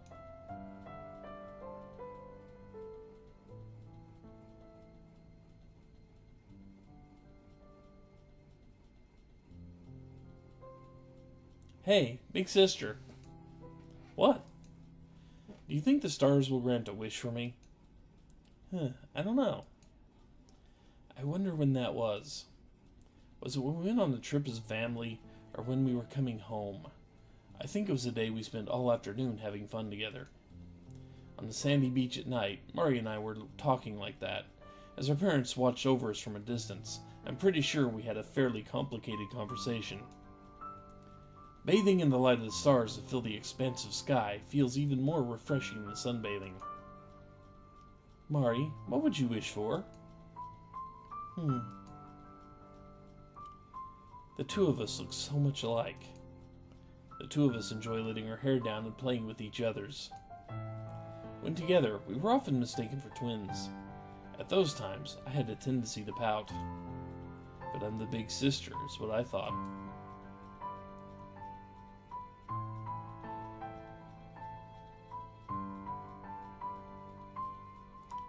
To be happy with you, big sister. Always. That was my wish. Mari, speaking beyond her years, says softly. Unchanged from that time, it's an infinitely pure wish. Thank you, Mari. Bathed in the light of the stars, I can do nothing other than smile. The feelings that flow out from me are the ones I can't clearly put into words. My wish wasn't granted by the stars. Neither was Javert's. Didn't end well for him either. But if I think back on it, I was wrong. My wish to have you all to myself, big sister, wouldn't have been granted. At the moment I died, my wish was supposed to be put on hold. When you go against reality, it can never go well. Because if this were reality, we would have never seen each other again. Mari says this in a light tone. It is merely a voice of surrender, even amongst the distortion. I'm so happy I saw you, Mari. But that we have to part so soon afterwards makes me sad. No, I don't want this. I finally found you. As I give those words voice, I realize my heart is more brittle than I thought.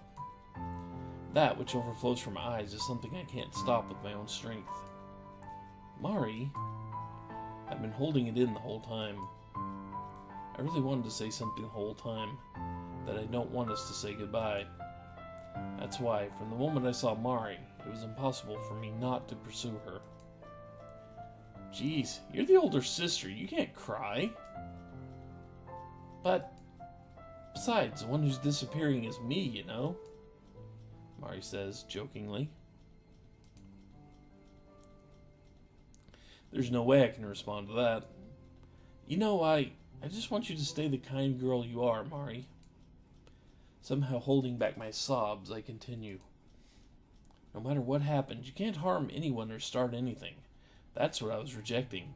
That's what I wanted to tell you, Mari. Because I am your big sister. Before I know it, 5 years come between us once more.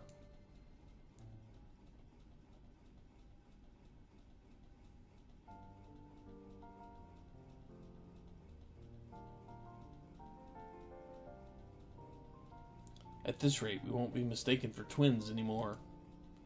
Big sister, I decided what I'm going to wish for. Mari's become just as she was by memories. Jumping up, Mari gives me an innocent smile. That you'll always be happy from now on, along with your friends. I won't think of it as you being taken away from me anymore, because I'm sure your friends make you happy, big sister. This is my prayer. The stars won't grant my wishes, but if I pray, it's something I can grant on my own. I'm leaving all that I am to you, big sister. Okay?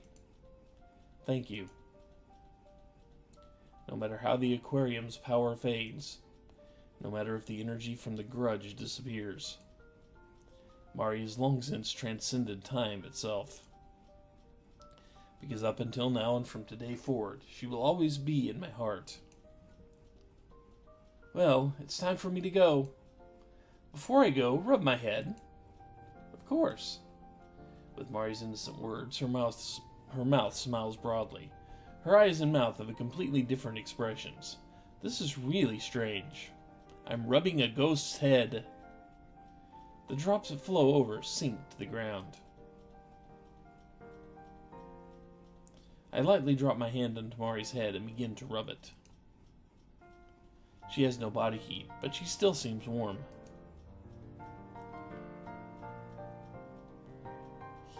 I'm getting a bit sad now. Let's see.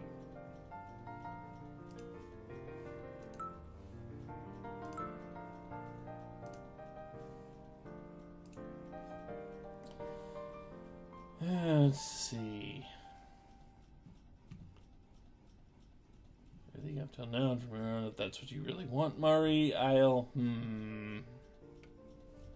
go with the top one. I gently stop moving my hand. I'm hesitant to part with her, but I have to accept reality. This instant, in and of itself, is a miracle. The two of us, torn apart so unreasonably, can actually meet once more and say farewell. But that tragic truth shines brighter than any jewel. Thanks for everything up till now, and everything after this. Yeah, big sister, bye-bye. I'll always love you. Me too, I love you.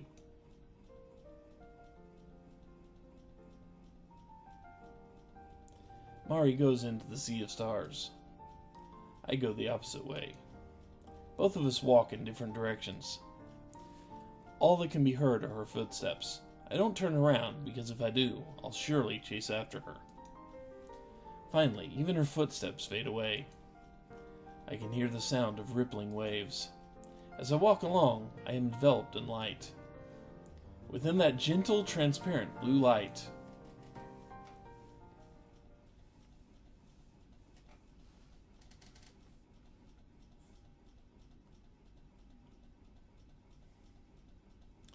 my consciousness begins to return, and I can feel how hard it is to breathe. There's pressure on my neck. My breathing is becoming shallow. Something's pushing on my throat with great strength. The flow through my carotid arteries being stopped up. Despite the fact that I'm finally waking up, my consciousness is starting to waver again. I wonder what's happening to me right now.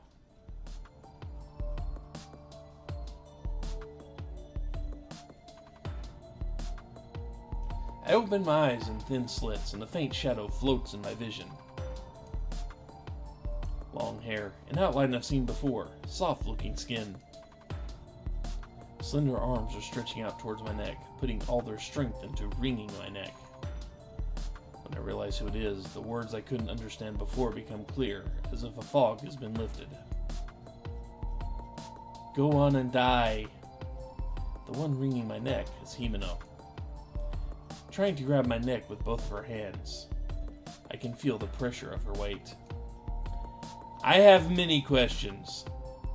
Even as she wrings my neck, she has a frantic look. The proof is also in the fact that she doesn't kill me, even in my weakened state. Why are you... Is this not Himeno? Because of the pressure being applied to my throat, I can't finish saying what I wanted to say. Himeno looks down at me with her blue eyes. That isn't the color of Himeno's eyes. How did you wake up? Her voice raises doubts in my mind. Still, I clearly grasp that this is not Himeno. With just that small change in tone, I get it. Since I'm her best friend, after all. Well then, what is going on here? Nakanobi Mari has gained the ability to withdraw power from Mountain Aquarium. This is because she maintains her individuality while her soul is still connected to the collective Mountain Aquarium. I attempted to seize the power she'd amassed. However, her power was so great I could not force her to yield to me. Since she was so pure, tainting her was quite simple. In order to create a world with only the two of you, that child squandered all of the power here. Power within this Mountain Aquarium, that's souls, or we could call it life energy as well. If it is the thing keeping this world stable, then if it disappears, won't the world itself begin to crumble? You are... Somehow I maintain my fading consciousness and manage to desperately summon some sort of voice. Instead of, fighting back and trying to get her hands off my throat. As I listen to whatever it is that has taken on Himeno's appearance, I realize I've heard this tone of voice before. As soon as that person's face appears in my mind, my feeling changes to certainty. Sayo-chan, what a pity. In order for me to continue to exist, I had to use her as a source of nourishment. Saganuma Riko. Just as I realize it, there is no strength left in my body.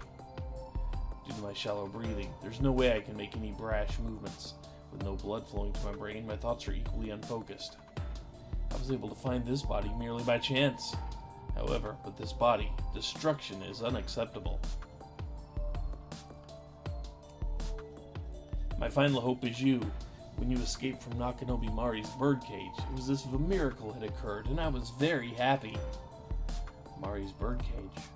That's right, intuitively it is like that, being locked away for one's own good. Yes, this is Saganuma Riko that has possessed Himeno's body. But it's different.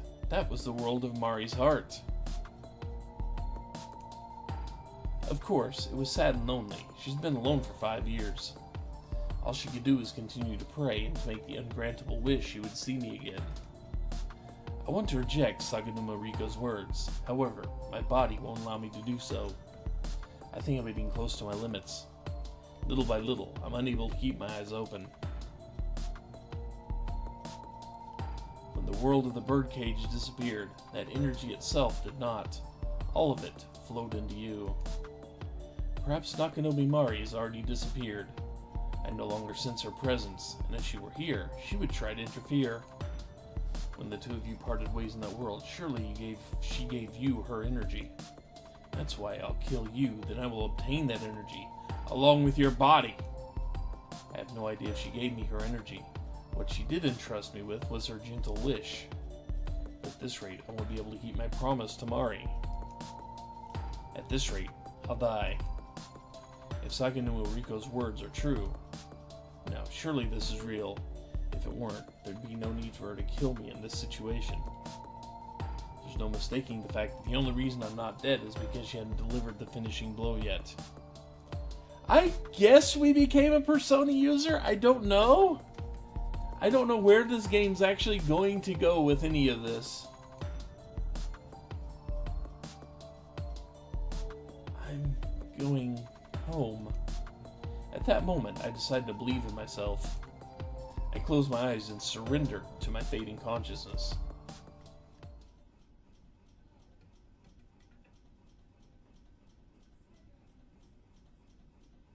I did it. As I look at the small palm of my hand, I confirm this. In lieu of a mirror, I look at my body reflected in the tank before me.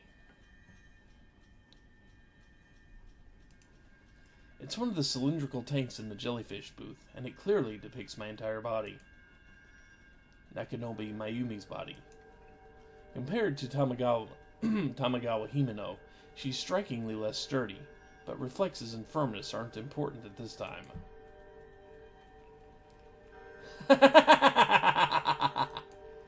This is a feeling I haven't experienced until now. The sense of completeness throughout a body. To use an example, it's a feeling close to the pleasure of having sex. Being able to derive pleasure from sex in the body of a virgin, though, is something of a contradiction. I have the feeling that something other than myself is encroaching upon me. All that's different is, rather than a climax, there's the feeling of being able to exercise one's own power. This was the analogy you really wanted to go with, game. With this girl, I'm certain I'll be able to expand the red mountain aquarium. She bears the emotional strength to support the foreign contaminant flowing through her body. That is, her strong will to get home with her friend. In Nakanobi Mayumi's case, she is likely undergoing a time of great emotional maturation. Well then, there's no time to be fooling around. Using the strength that Nakanobi Mayumi, my body, has accumulated, I shall reconstruct Mountain Aquarium. I need no further plan than that.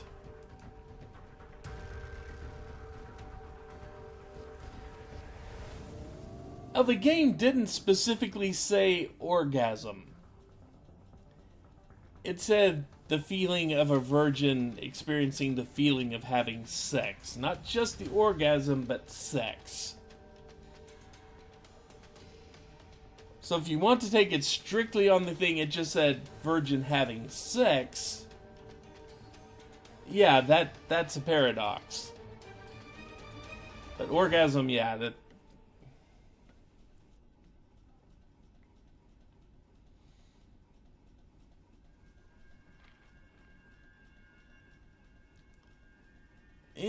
Toys don't count.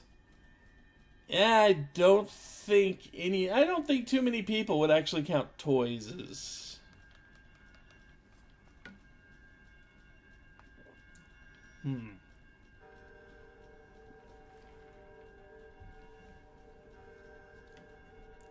I mean, I guess they could, but...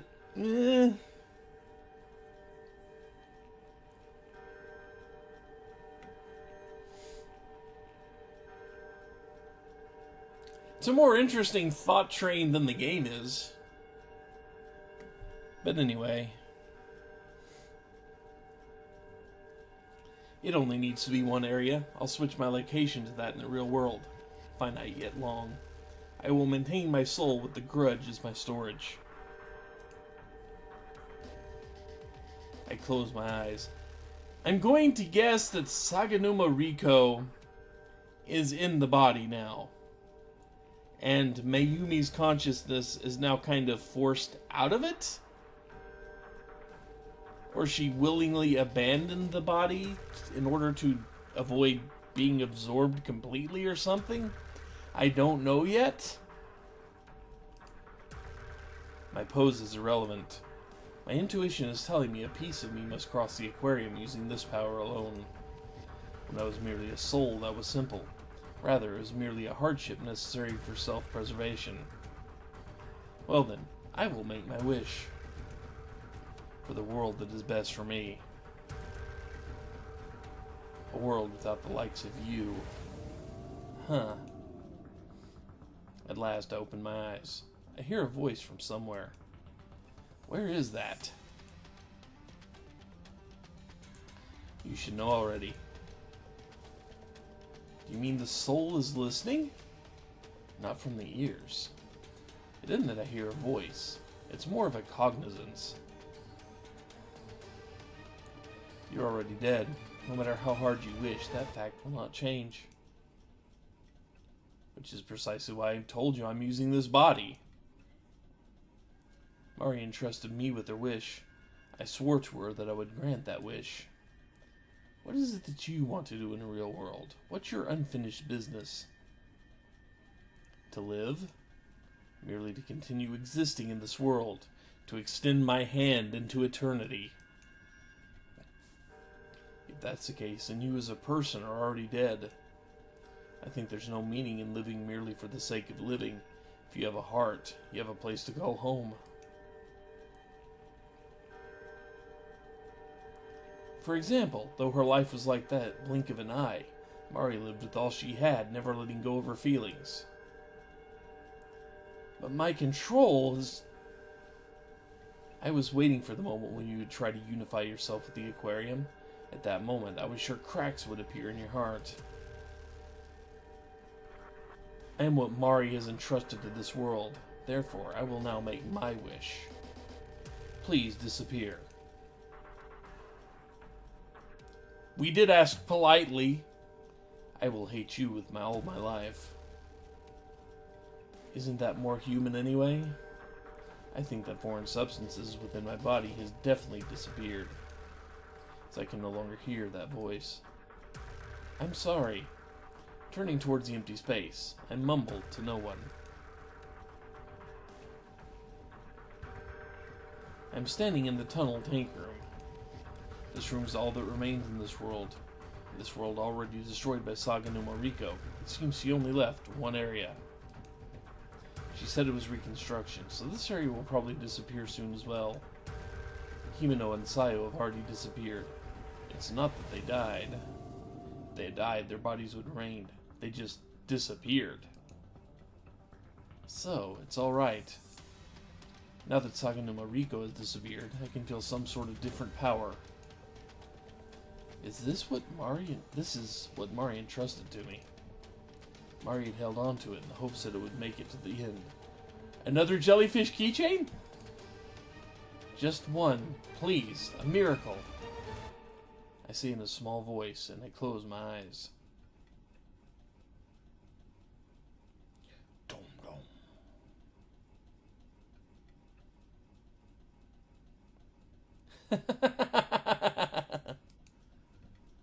At that moment, I laugh. How did things end up like this? I have no idea what caused it. All that I can say is, this means I was unable to create a miracle.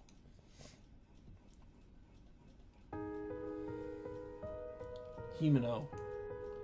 I speak to Himeno, who sleeps next to me. There's no response. Sayo.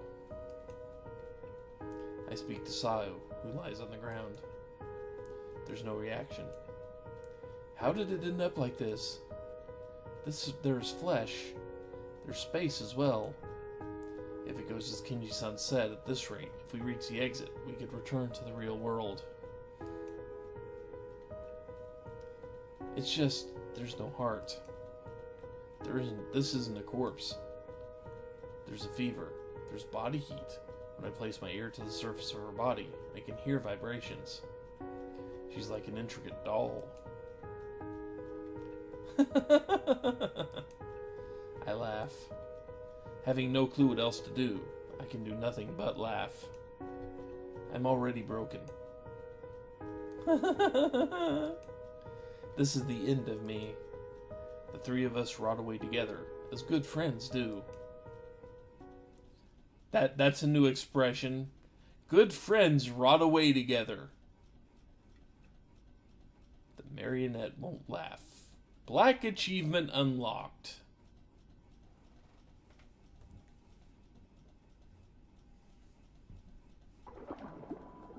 Bad end. Guess I should have taken the bottom choice, huh?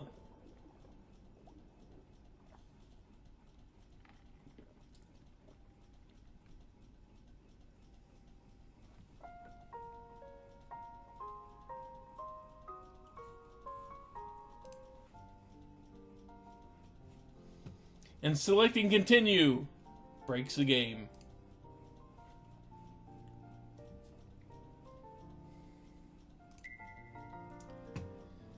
Mari, if it's what you really want, I'll...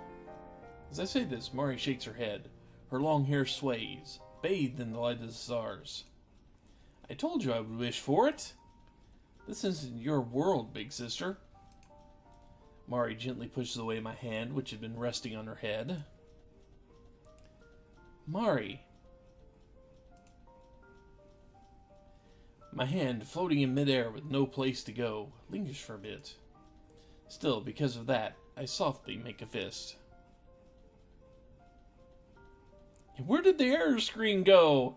The error screen will be laying there in the next... It'll be, like, right at the top of her head or something. And punch! Falcon punch! Mari straightens up and hits my fist with her hand. See you later, big sister.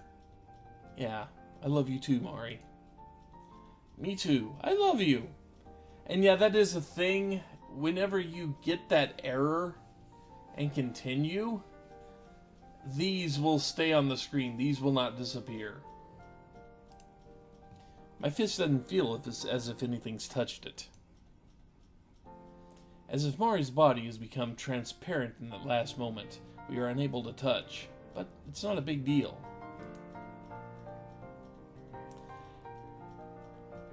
Now, you know very well, I've gotten so many errors doing restarts and such in this game. I don't know why. I don't know what is on my computer that's interfering with the running of this program. But, you know. Because our hearts certainly have become in sync.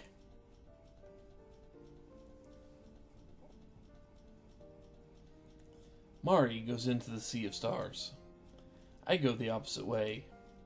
Both of us walk in different directions. All that can be heard are her footsteps.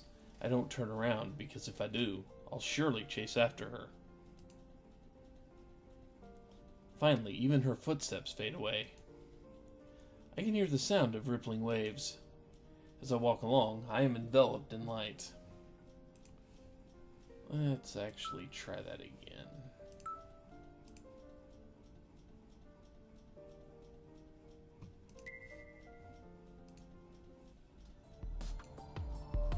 Yeah, we're getting okay. Pretty much read the last thing there, I guess. And the other choice leads to the death ending.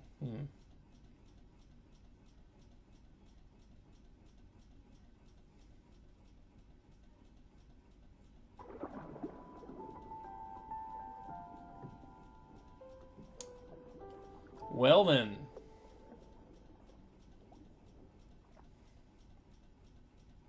I do have the previous choice saved.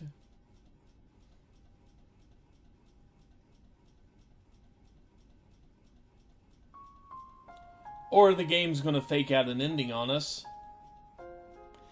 The game's faking out the ending. Hey, big sister. In this dark world, I hear a voice. I open my eyes in the hopes that something has changed.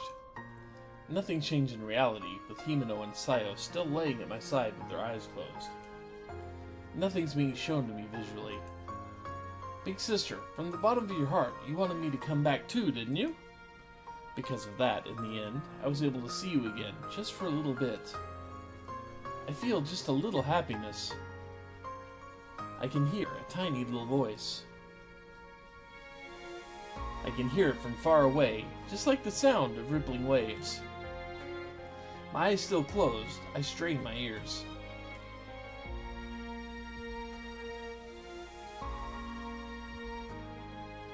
This is new music, isn't it? Apparently, no, we do not get to rot with our friends. Apparently, our friends are going to rot without us. I think I don't recall hearing this particular music track before. They made a new music track for an ending? Huh. Surely, sometime. No longer able to hear the voice, I don't open my eyes. The moment I fall asleep feels more like taking a nap, but it's a pleasant feeling.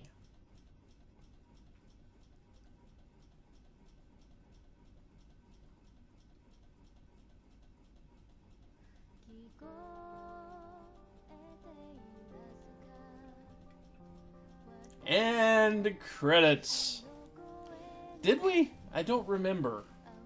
Maybe we did.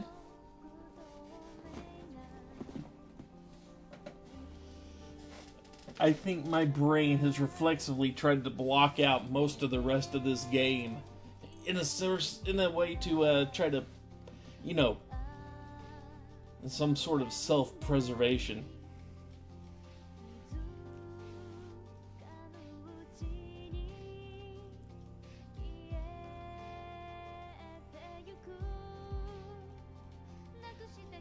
Amazing, yeah, that didn't actually take...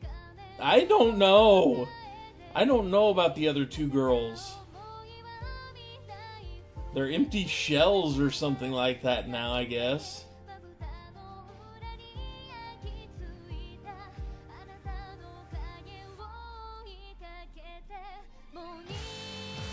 You know, I gotta go back to Lady Mage's early comment when we started playing this game.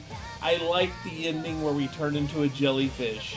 I will take that as the canon true end.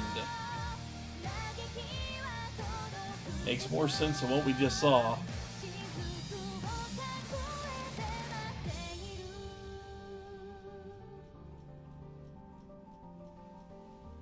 Yeah, they should have a post-credits scene in here. They have for the others.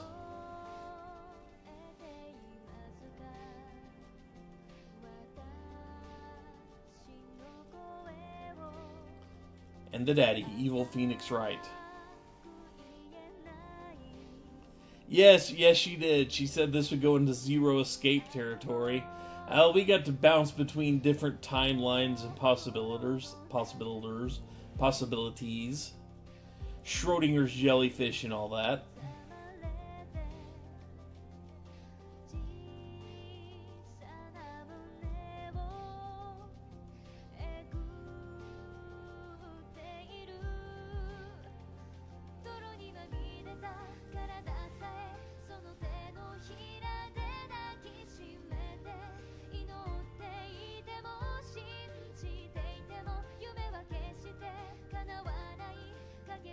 You know, on a completely different train of thought, since we're looking at the credits for the fourth time, I wonder how many people have cut out that screenshot of that you know, that smile that I popped up at the very beginning, the Rin and Stimpy face of Danganronpa, and have already turned it into a Twitch emote.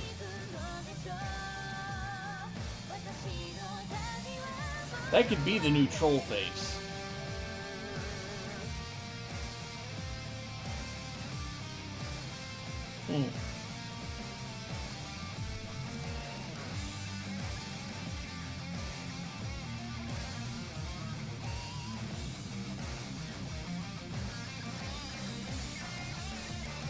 You don't think you could, but I've seen some people get away with some copyrighted imagery. I mean, they use Junko Inishima's face for custom emotes.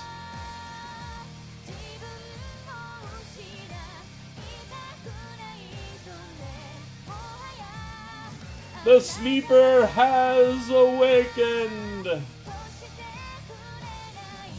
I wish I'd made that joke when it was actually on screen, but you know.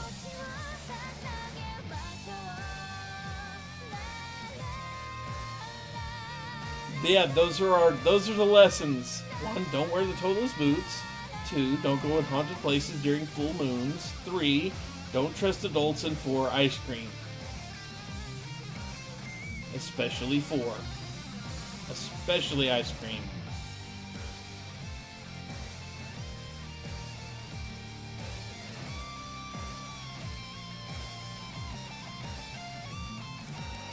She had the eyes of purest blue.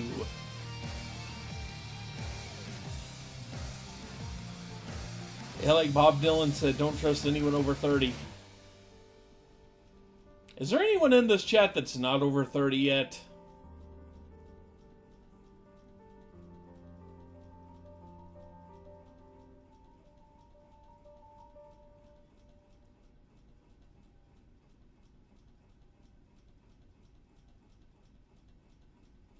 Okay, post credits make up for whatever the hell we just watched. I dare you. They're making a reboot of Dune. Again? Didn't they do that in the 90s with that ultra long thing that took forever to get through? We don't need more reboots of Dune. Stick with the original movie. It was cheesy enough to be entertaining. On one holiday. Just the one. We're gathered at a coffee shop, with no plans about where we'll go and no particular objective.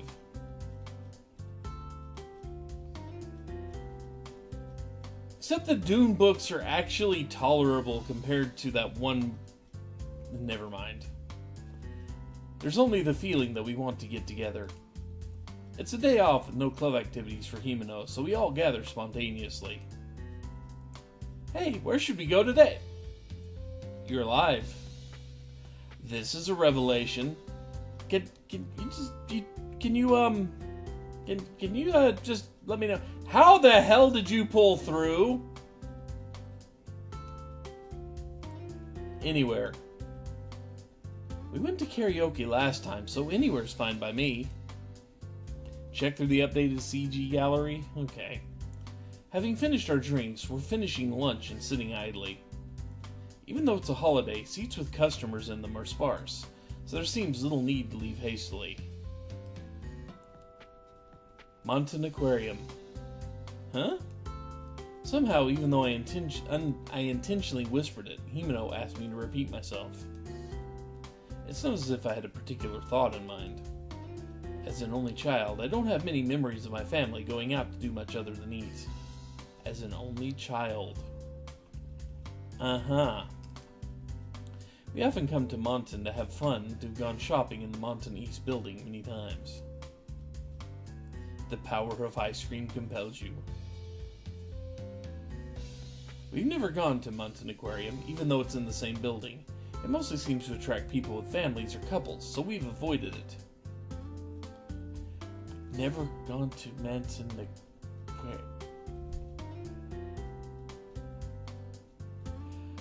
Since you are making none. That sounds fine, doesn't it? Sayo was the first to agree for a change. Sayo always complains the longest. In the end, it's more like she's the chaperone we drag along. If Sayo-chan's in, I'm in too, Miku says in a light tone. Apparently, she carelessly fell from her apartment balcony and was hospitalized some time ago. When I heard that story and saw Miku laugh and say, "That was so dumb," I felt like she was just sweeping it away with carefree words, and I gave her a strained smile. How about you, Himeno? Do you like Mountain Aquarium? Humph. We've created a time paradox!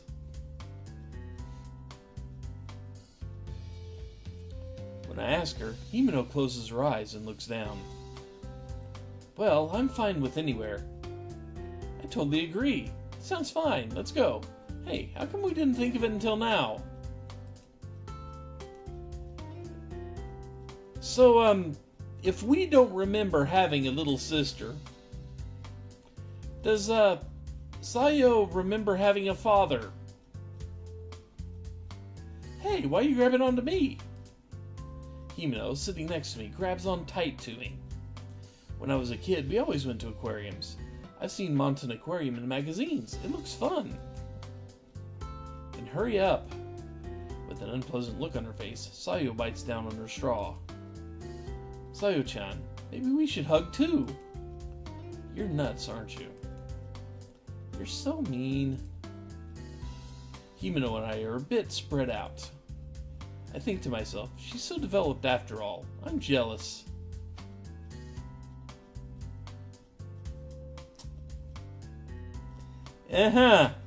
Okay. Okay, it's decided. Let's go to the aquarium. That's right. If we can, I want to take my time looking around. Without giving any reply in particular, Sayo turns her gaze my way. As the four of us chat, we head for Mountain Aquarium. Right. Later. Later. Bye-bye. That was fun. See you later. The two of them are apparently heading to a live music club. It's not that I'm not interested, it's just that it's a problem if I get home late, so Hime and I decided to leave. Those two love music, so after we hang out, they often go there on the way home. It seems they have a particular club they like. I dimly think that the two of them seem so adult-like, probably from living alone. The aquarium was fun, eh? It wasn't all that big, but the jellyfish place and some of the other booths were really pretty. Going to the aquarium for the first time in 10 years was more fun than I expected. So it might be fun to go from time to time. Let's go again. Let's get a year pass. The case for it's cute too, after all. I was thinking the same thing. The ticket that lets you in is as much as you want in a year. It also has a case with a really cute design. The only problem is the price. Maybe with my New Year's present.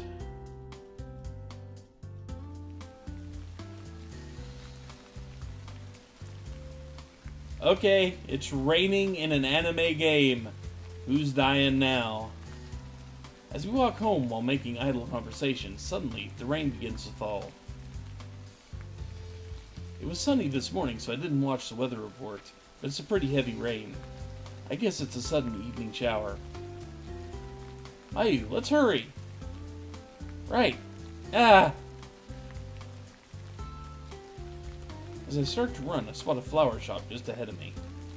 A faint light is filtered along this dim road. Mysteriously, it catches my eye.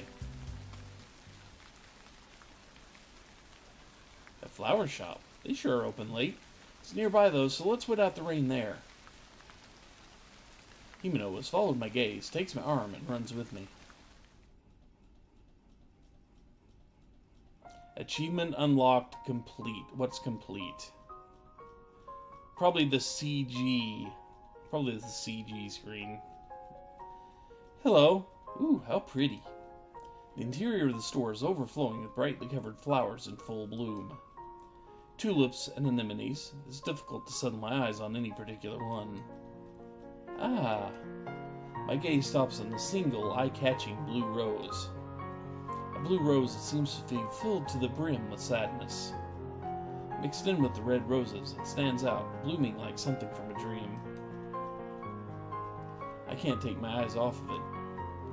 I don't understand the reason myself, but I can feel a single teardrop on my cheek. Mayu? The shopkeeper tells us the meaning of the blue rose in the language of flowers. Miracles, blessing God, making dreams come true, and then, would you like one? Sounds like the shopkeeper is willing to lower the price. I'm so taken by it, I forget to wipe away my tears. Staring at it the whole time, a sense of nostalgia overflows from me. Himeno waits for me the whole time. It seems like such a long time until we can no longer hear the intense sound of the rain. I think that this flower may be tied to one of my earliest childhood memories. I put the flower shop behind me. Droplets of water drip from the awning above the entrance. In the end, I didn't buy the blue rose. I was going to buy it, but then lost any sense of what I had originally seen. It's probably because it continues to bloom within my heart. Was it alright for you not to buy it? Yeah, I'm happy as I am. For now, and always. What's up with you being so earnest? Himeno takes my hand as she smiles. We have so many fun things ahead of us, so we always will be happy. Right. Well, we'll probably have a lot of hardships too, like entrance exams. It's fine.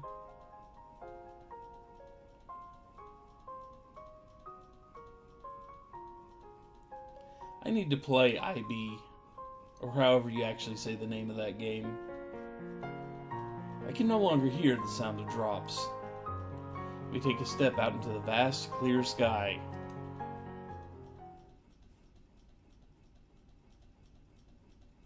You are cursed! Better than banished to the black hole.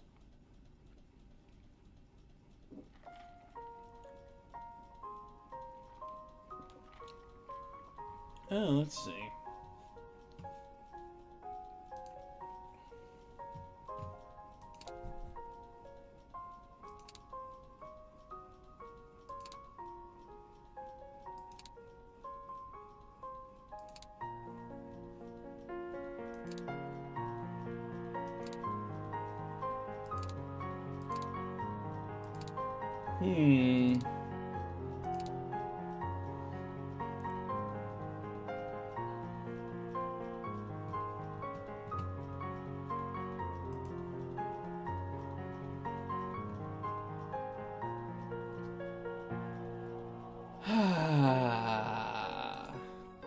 And that is it. That is completely it. This game is done. Now and forever. And I will never have to play it again. Good God, what the hell was up with those last endings? Who thought it was a good idea to add those things in? Who thought it was a good idea to stretch out an already thin premise of a game? Stretch it out till it was see-through. My God. It started out promising enough. It started out so freaking promising. And the first two endings were at least passable. They were not terrible. But then those last two, good God. They really decided that the Creeper needed to be a more fleshed out character? And yes, it's going to remain forever in my Steam library. Thank you for that!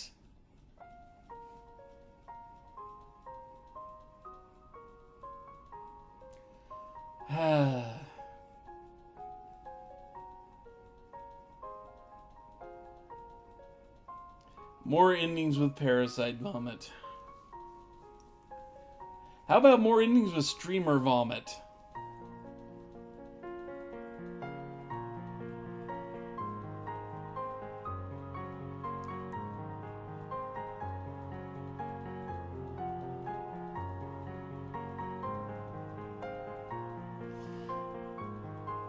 You didn't give me Neptunia, did you? Now that wasn't Neptunia you gave me. I could show you guys that. I could show you guys something truly ridiculous and fan servicey. Oh dear God. I could show you guys something truly fan servicey and frankly terrible. But before I do that, I'm going to take a quick break. Go use some mouthwash because this game left a terrible, terrible freaking taste in my mouth. And I will be right back.